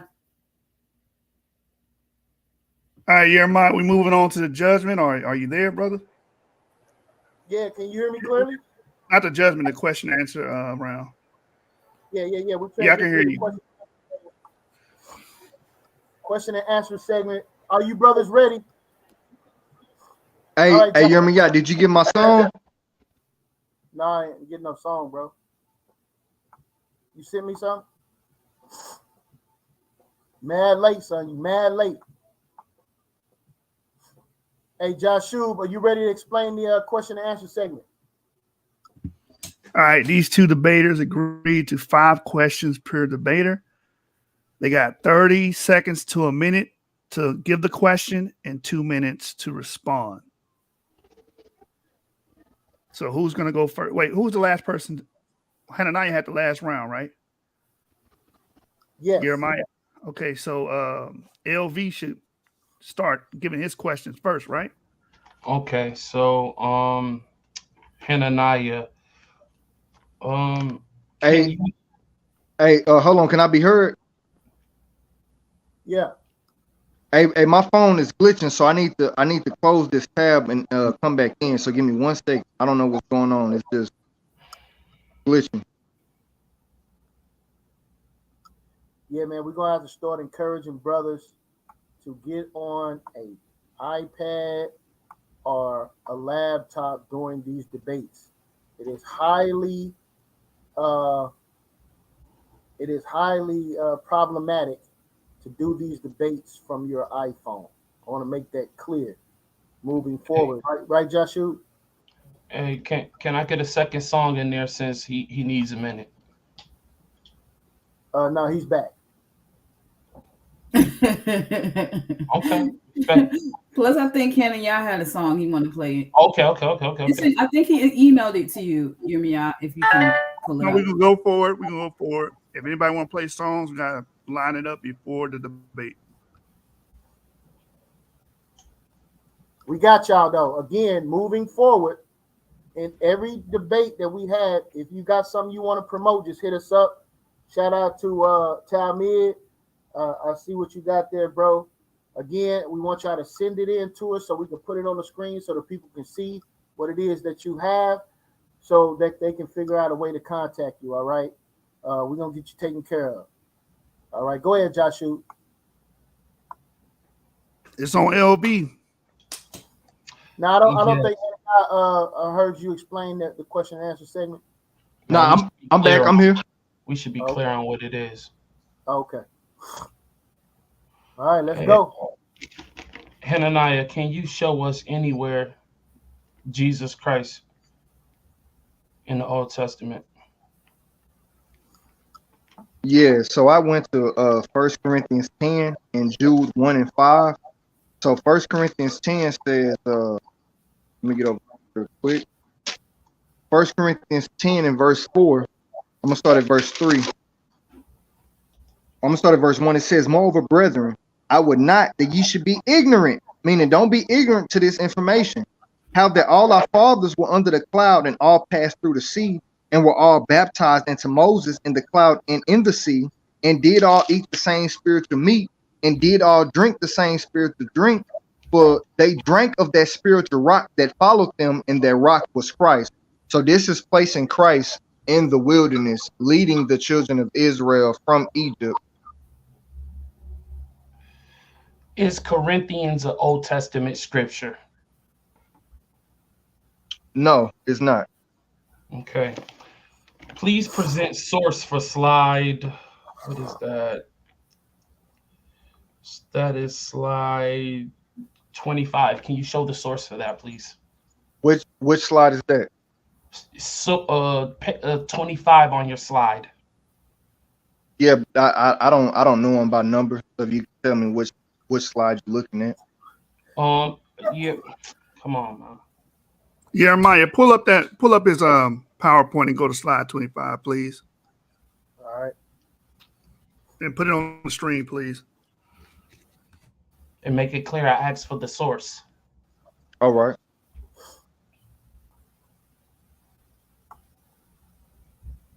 This is slide 25. Mm-hmm. Yeah, right there to the right. All right. The source I use for that, let me try to pull this up. I'm gonna open up this other window on my browser. Give me 1 second. This is coming from the linguistic of the Hebrew language, and the name of the website is TorahIsTeaching.com, where they go into 4 different segments of each Hebrew character and how it points to Christ. So when you're looking at and you're dealing with the Paleo-Hebrew is 3 different languages in one: phonetic, numeric, and pictograph. All right. So when we dive into the deepness, because you're gonna need your scuba goggles, your scuba gear, to deal with this deep water that's being presented. When you go into the Hebrew, for each paleo character or for each word that you see in paleo is outlining something that is going to happen. So from TorahIsTeaching.com, these are one of the sources that illustrate Torah being the man that's bringing the law that's nailed to the cross, as the God of the Old Testament that came and gave the law, like it says in Isaiah 33 and verse 22. Is the creator of this source right here from this website, is he an accredited scholar? That I don't know. Please show us the source for slide 19. Go to slide 19. LV, this is your final question. This is question 5. Yeah, I'm just making things clear. Yes, please show the source for this. And I want to make it clear that you're just saying it. You're not presenting it and bringing it here for all of us to see.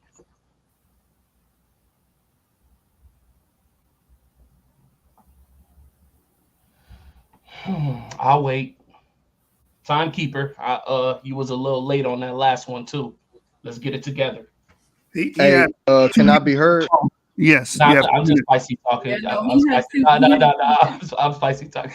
Oh, I was just saying. Yeah, so for slide 19, what we have here, I'm sorry, go ahead. I don't know. Okay. Go ahead, bro. So in slide 19, what we have here is the Hebrew for Bereshit, which is in the beginning. This is coming from, like I said, let me pull it back up. It's from Rock Island Books. You can check them out on YouTube, but it's not like a source needs to be had. You just go into the Hebrew language to gather this understanding. If you understand anything about Hebrew and how it functions and how it's created and spoken and its poeticness, of the language itself. Each one of these things that you see on the screen that you can actually go and look up. The pictograph is correct for Bet, Resh, Aleph, Shin, Yod, and Tav. Each one of these things has a particular meaning. However, when each few characters are placed together, they form a statement or sentence to exemplify what's actually being foretold from the beginning, like the scriptures that I referenced. The lamb is slain from the foundation of the earth. So from the foundation of the earth, what we see is Bereshit in the beginning, the Bet, Resh, Aleph, Shin, Yod, and Tav. I can go into more information about this once we get on the clubhouse room, but I don't know if I have something to, I mean, it's just dealing with the language. So I don't know how familiar you are with the language, but I can send you something in your back chat to get you familiar with the I digress. All right, HananYah, it's your turn to give your 5 questions. You have 30 seconds to a minute to give each question, and LV has 2 minutes to respond. All right. My first question is in regards to 1 Corinthians chapter 10 and verse 4. When it let me get over here real quick. 1 Corinthians chapter 10 and verse 4, and it reads, "And did all drink the same spiritual drink, for they drank of that spiritual rock that followed them, and that rock was Christ." My question is Paul saying that Christ was in the times of the Old Testament, or that the law was given at Mount Sinai? No, he's saying when he mentions rock, he's merely connecting the foundation. What this individual brings has a foundation from the beginning. Okay. My next question, in 1 Corinthians chapter 10 and verse 9, it says, "Neither let us tempt Christ, as some of them also tempted and were destroyed of serpent." Is Paul attributing Christ to be in the wilderness with the children of Israel as they leave in Egypt?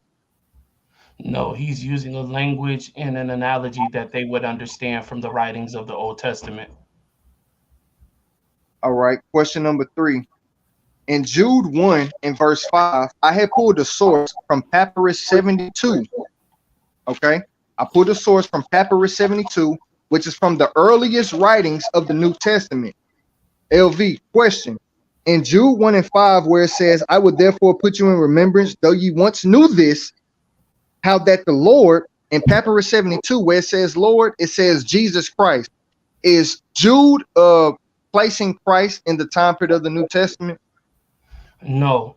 Also, when you brought up the papyrus, you failed to cite and source, so I have no idea who's translating, if the translation is right, or if it has been handled or sourced by people who are competent.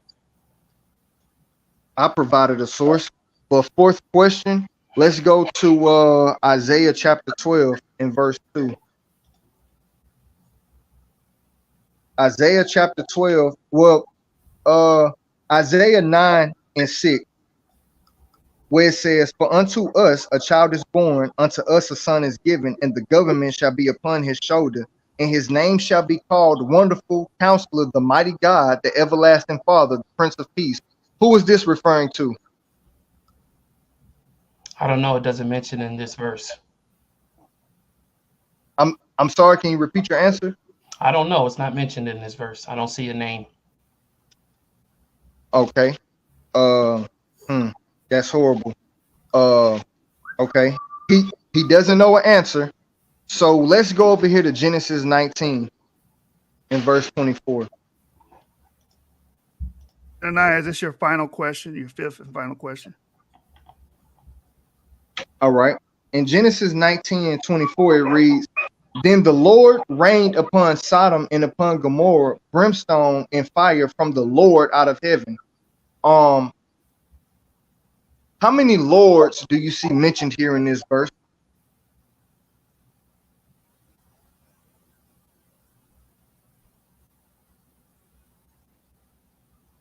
Hello, can I be heard? Yeah, no, I was reading it. I see the word Lord mentioned twice. Okay.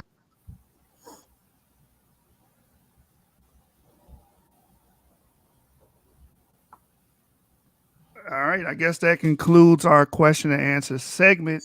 Jeremiah, you want to move to the judgment? Yeah. Let me make this clear, right?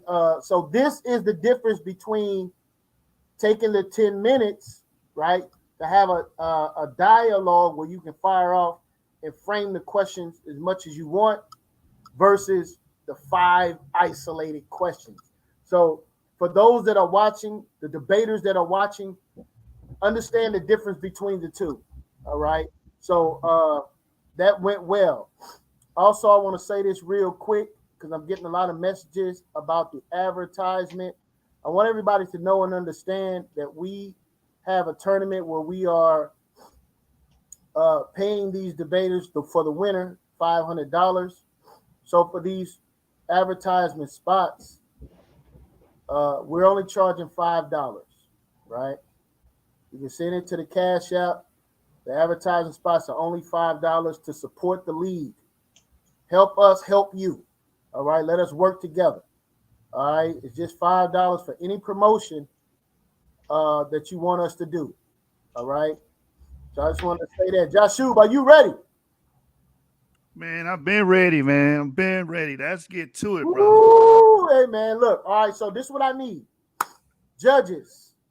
I don't know if the judges have my information, so I know one judge has it, but the other two, you want them to send it to you, Joshua? Yeah, so Dunamis, DM me on Facebook your pick, and Asar, DM me your pick, and then we'll call on you to explain your pick. Yeah, you don't have to give an explanation, and just send who you are voting for. Then we're going to allow you to elaborate on that. All right, Maharaka, send me your pick, Facebook or text message, however you want to do it.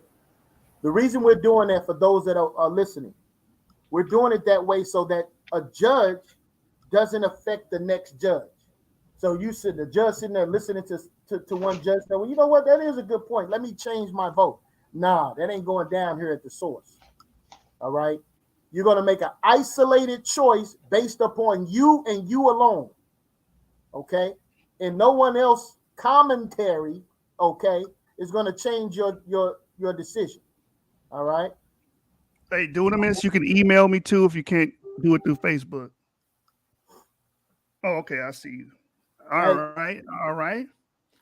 So the picks are in. You got your pick, Jeremiah, from the brother? Maharaka, did you send that? No, I didn't send it yet. Hold on. Yeah, don't say it, brother. Just send it to me. Hey, I want since Kemet was brought up and the Sinai was brought up, I want the Kemet brother, Asar, to be the first one. As soon as you get that pick, I want him to be the first one to give his explanation, brother.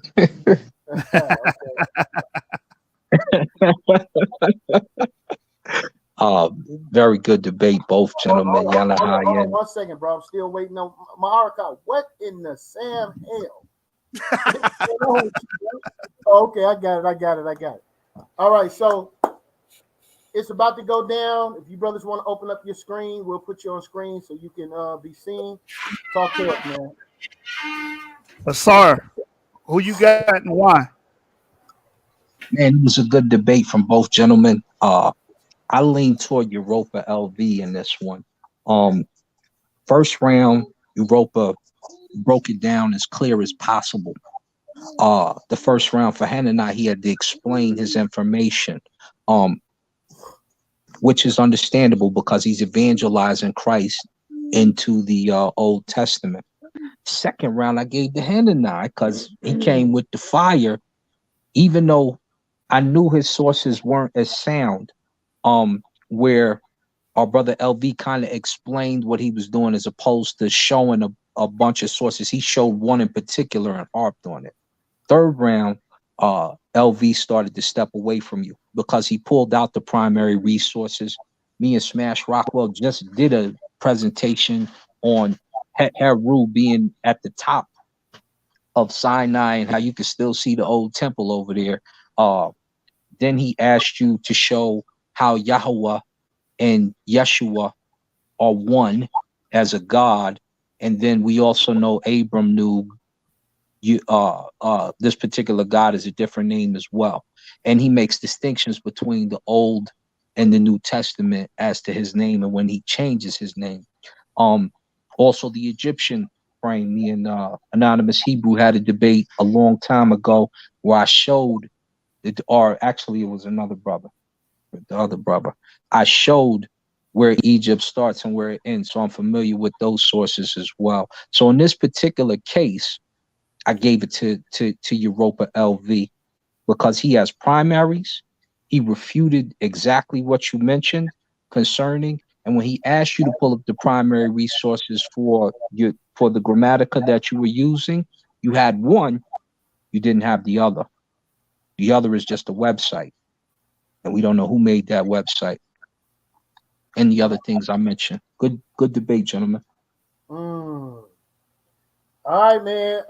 Look, when we be talking to y'all about this debate stuff, man, this is that moment, man. Palms are sweaty. Palms is sweaty. This is your future in the elimination chamber. The first vote goes to LV. All right. All right. Next judge, Joshua. Let's go with Maharka. See what he got.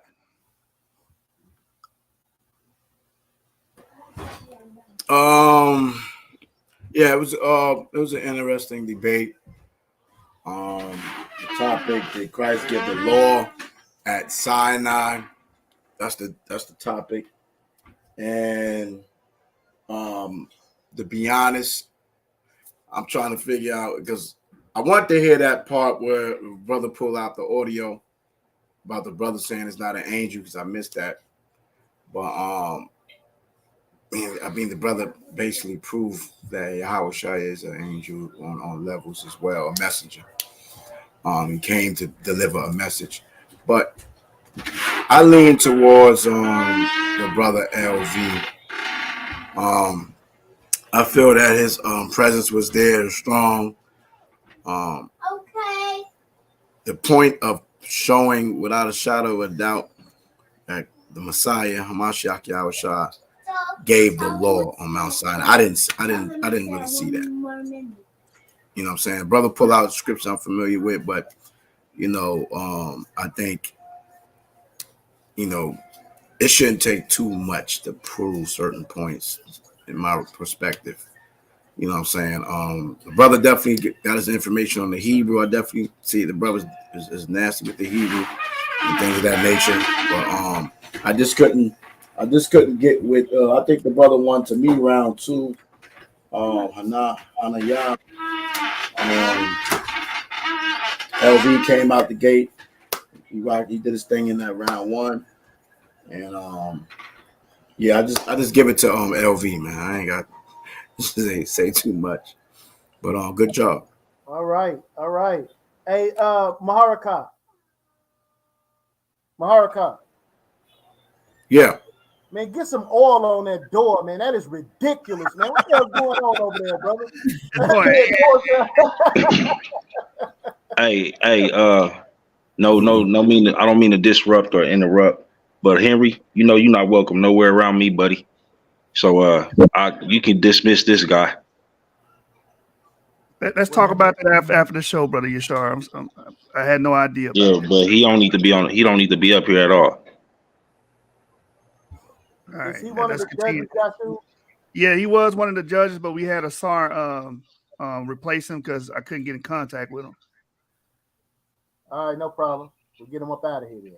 All right, so we got the third judges? We still got doing the third? this. Okay. Yeah. Can I be heard?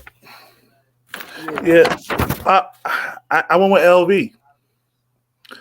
I felt that LV's points were succinct. His whole argument was that Christ isn't the angel, and the angels gave the law to Moses.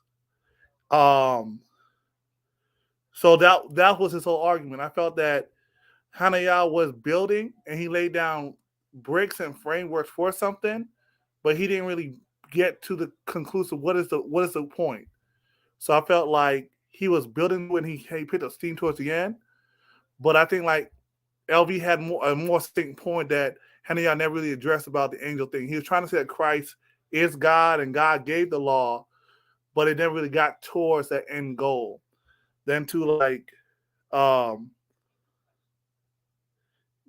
another thing, it was close, but it was also the sources. He had the verses up there, but he didn't have the verses there. And I felt that LV had a better presentation because you can read what he was saying. Then towards the end with the language, the letters, and some of the images, well, I didn't really count those for his argument because to me it didn't build towards his argument.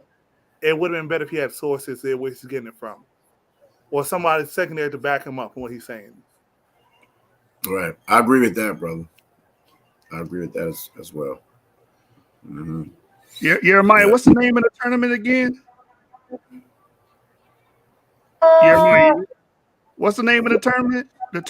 The Elimination Chamber. So somebody and that glory point was a big point that the brother brought out, LV, that he didn't explain. He emphasized it, but he never explained it. He didn't go into it. That was a good point. Yeah, he had a lot more questions he had to bring out. Although I did think LV had something where I wanted him to explain who Christ was, but he didn't need to for his argument because his whole argument was, Well, so your vote is for LV? Let's Yeah. That's a 30, get it, folks. Let's get it. Yeah. Let me just say this, 30, man. Listen, man. Shout out to LV, man. He came back in here, man. That's how you come back and earn your respect, man. Yeah. You ain't asking like nothing. Nah, I'm taking it from now on. Well, it was a very tough battle for you. Salute to my opponent. I try to bring a level of showmanship, and I never wanted to be misconstrued as disrespect. However, I did have a personal vendetta because he is a Precepticon, and even though I have an outstanding relationship with the founders of such, Iz beat me in a debate, and I need that round 2, Iz. So if you make it past that second round, don't talk to nobody else but me. Let's make that clear. Vendetta. Man, my man ready. Clubhouse streets, man. Hey, Joshua, man. Hey, look. It's Elimination Chamber, man. Any closing statements, HananYah? Yeah, the judges made their decision. You know what I'm saying? It is what it is. LV did an okay job. I feel I showed in the scriptures that the Lord, the Yod-Heh-Vav-Heh, is the one that would have the nail in his hand and on the cross. I showed in 1 Corinthians 10:4 that Christ was in the Old Testament. I showed earlier manuscripts from Papyrus 72 where Christ is being mentioned in Jude 1:5 as being in the Old Testament. I showed that it's two powers in heaven, and from Genesis 19:24 that the Lord appeared to Abraham, Isaac, and Jacob, like it says in Exodus. And I also showed in Isaiah 33:22 that the Lord gave the law. So, I mean, the judges made the decisions that they made. It is what it is. He did an all right job. I know I did a better job and will scrape him any and every day. But it is what it is. Merely mentioned. Wait 1 second. Let the winner talk. That's enough for you. Hey, I was in the middle of speaking, bro. I was in the middle of speaking, bro. I was in the middle of speaking. Hold up, they ain't asked you to speak though. They ain't asked you to speak. I don't respect that. Hey, you ain't gotta respect it, but I'm checking it though. Hey, you ain't gotta respect it, but I'm checking it. They didn't ask you to speak, bro. They asked me to speak. They asked me my thoughts and my opinions on the matter, and I'm giving my thoughts and my opinions. I will beat you down in any, like, I know for a fact I won in the eyes of the Lord. You know what I'm saying? These are mere men who gave their honest opinion and they critique on how they judge the debate, and that's cool. You know what I'm saying? It is what it is. I wish, you know what I'm saying, they would have judged differently and had a better understanding of the information that I was bringing out. You know what I'm saying? It is what it is. I showed that the Lord is the lawgiver, but apparently they feel that an angel gave the law according to the New Testament, but not understanding exactly what that was. You know what I'm saying? But it is what it is, man. It's my second professional debate overall. I took my L, you know what I'm saying? So, you know what I'm saying? It is what it is. But I prayed that even though I didn't get the dub, I prayed that many people was edified. Because like I said in the preliminary and in the call out thing, that My whole goal and mission is to get somebody edified, and this is something that the nation of Israel lacked. They don't understand who their Messiah is before he came through the body of Mary. They don't understand who he is.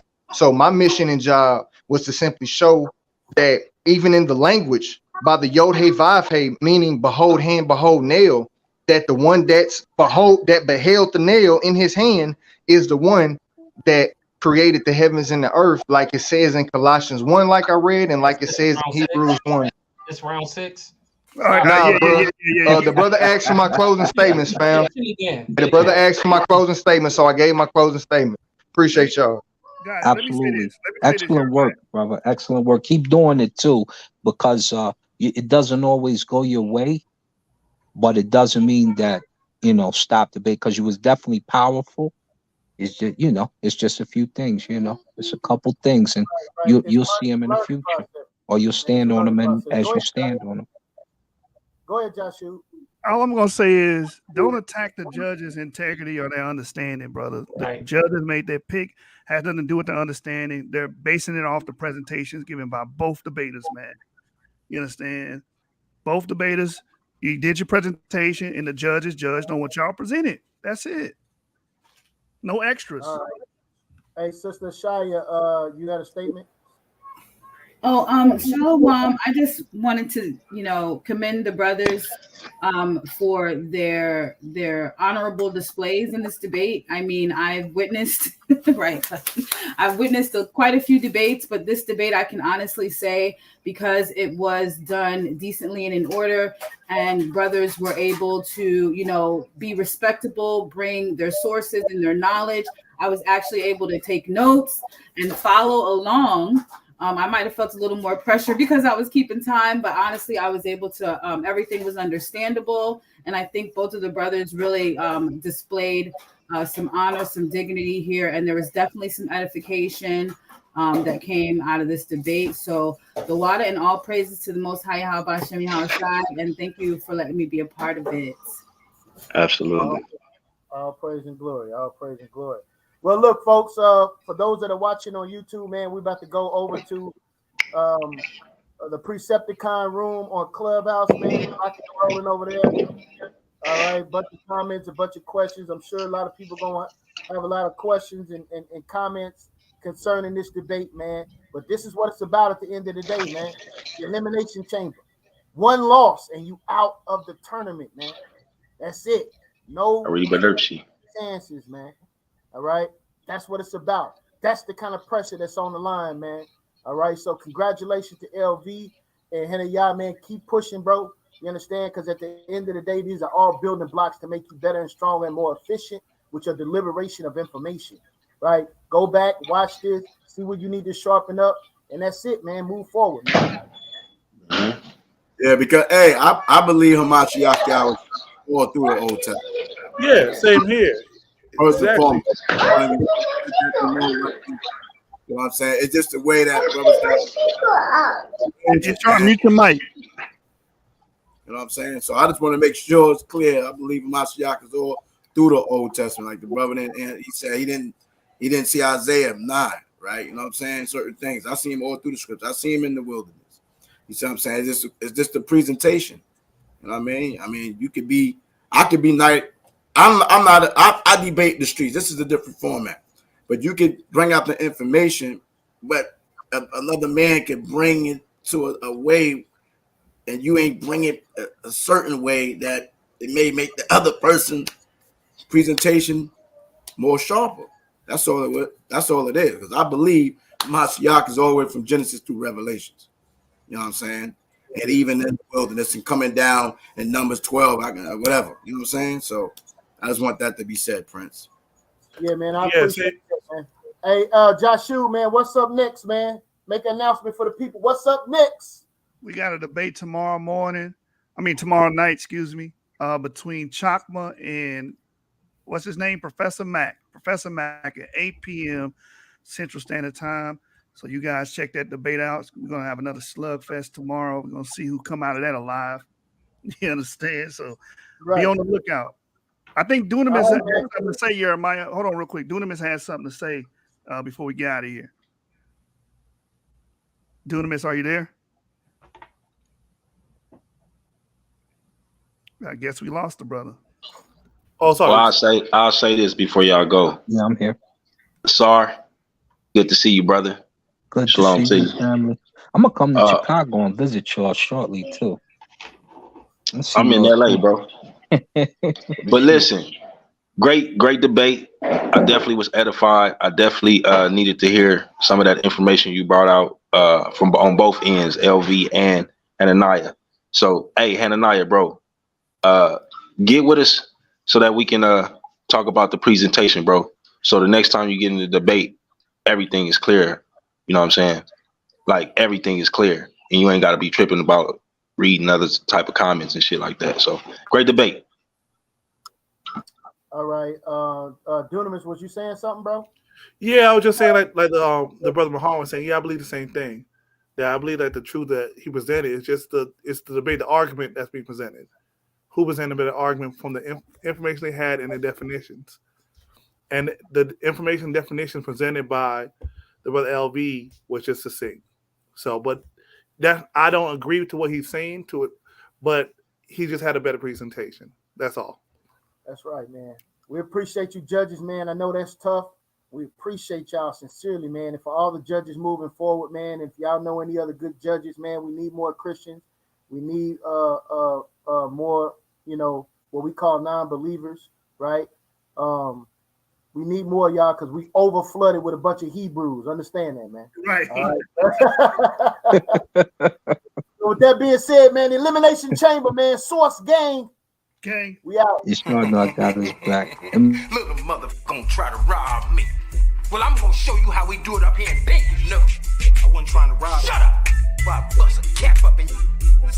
Now who sent you? No. Source up, we standing tall in your short stuff. Yes. Our lunch is the bullshit that you dressed up. Address us on scholarship, homie, knowing you messed up. So fess up, you look for the best, knowing that that's us. Source up, we standing tall in your short stuff. Yes. Our lunch is the bullshit that you dressed up. Address us on scholarship, homie, knowing you messed up. So fess up, you look for the best, knowing that that's us. Sword clown, know that it's over like it's the fourth down. We the source now. Hear a big bang with tanks on ground. More than the scrimmage, yeah, we forcing the sinning, yeah, we pushing no limit. Leave the fight with no blemish. You the hometown, but you not receiving no privilege. We gon' do you bad, rape, rob, and pillage. But we nothing like the white man. I can see that you a big fan. Every time we go live, I see you in the damn stands. Watching and plotting, I see that you stalking a bit. Yes. Laughing at people, they seeing you taking Here's a the bit. definition of plagiarism. The practice of taking someone else's work and reusing it as a well as Crazy ass nigga, we the source. Yeah, we cite source. Spitting hot flames more hotter than hot sauce. For real? Germy ass.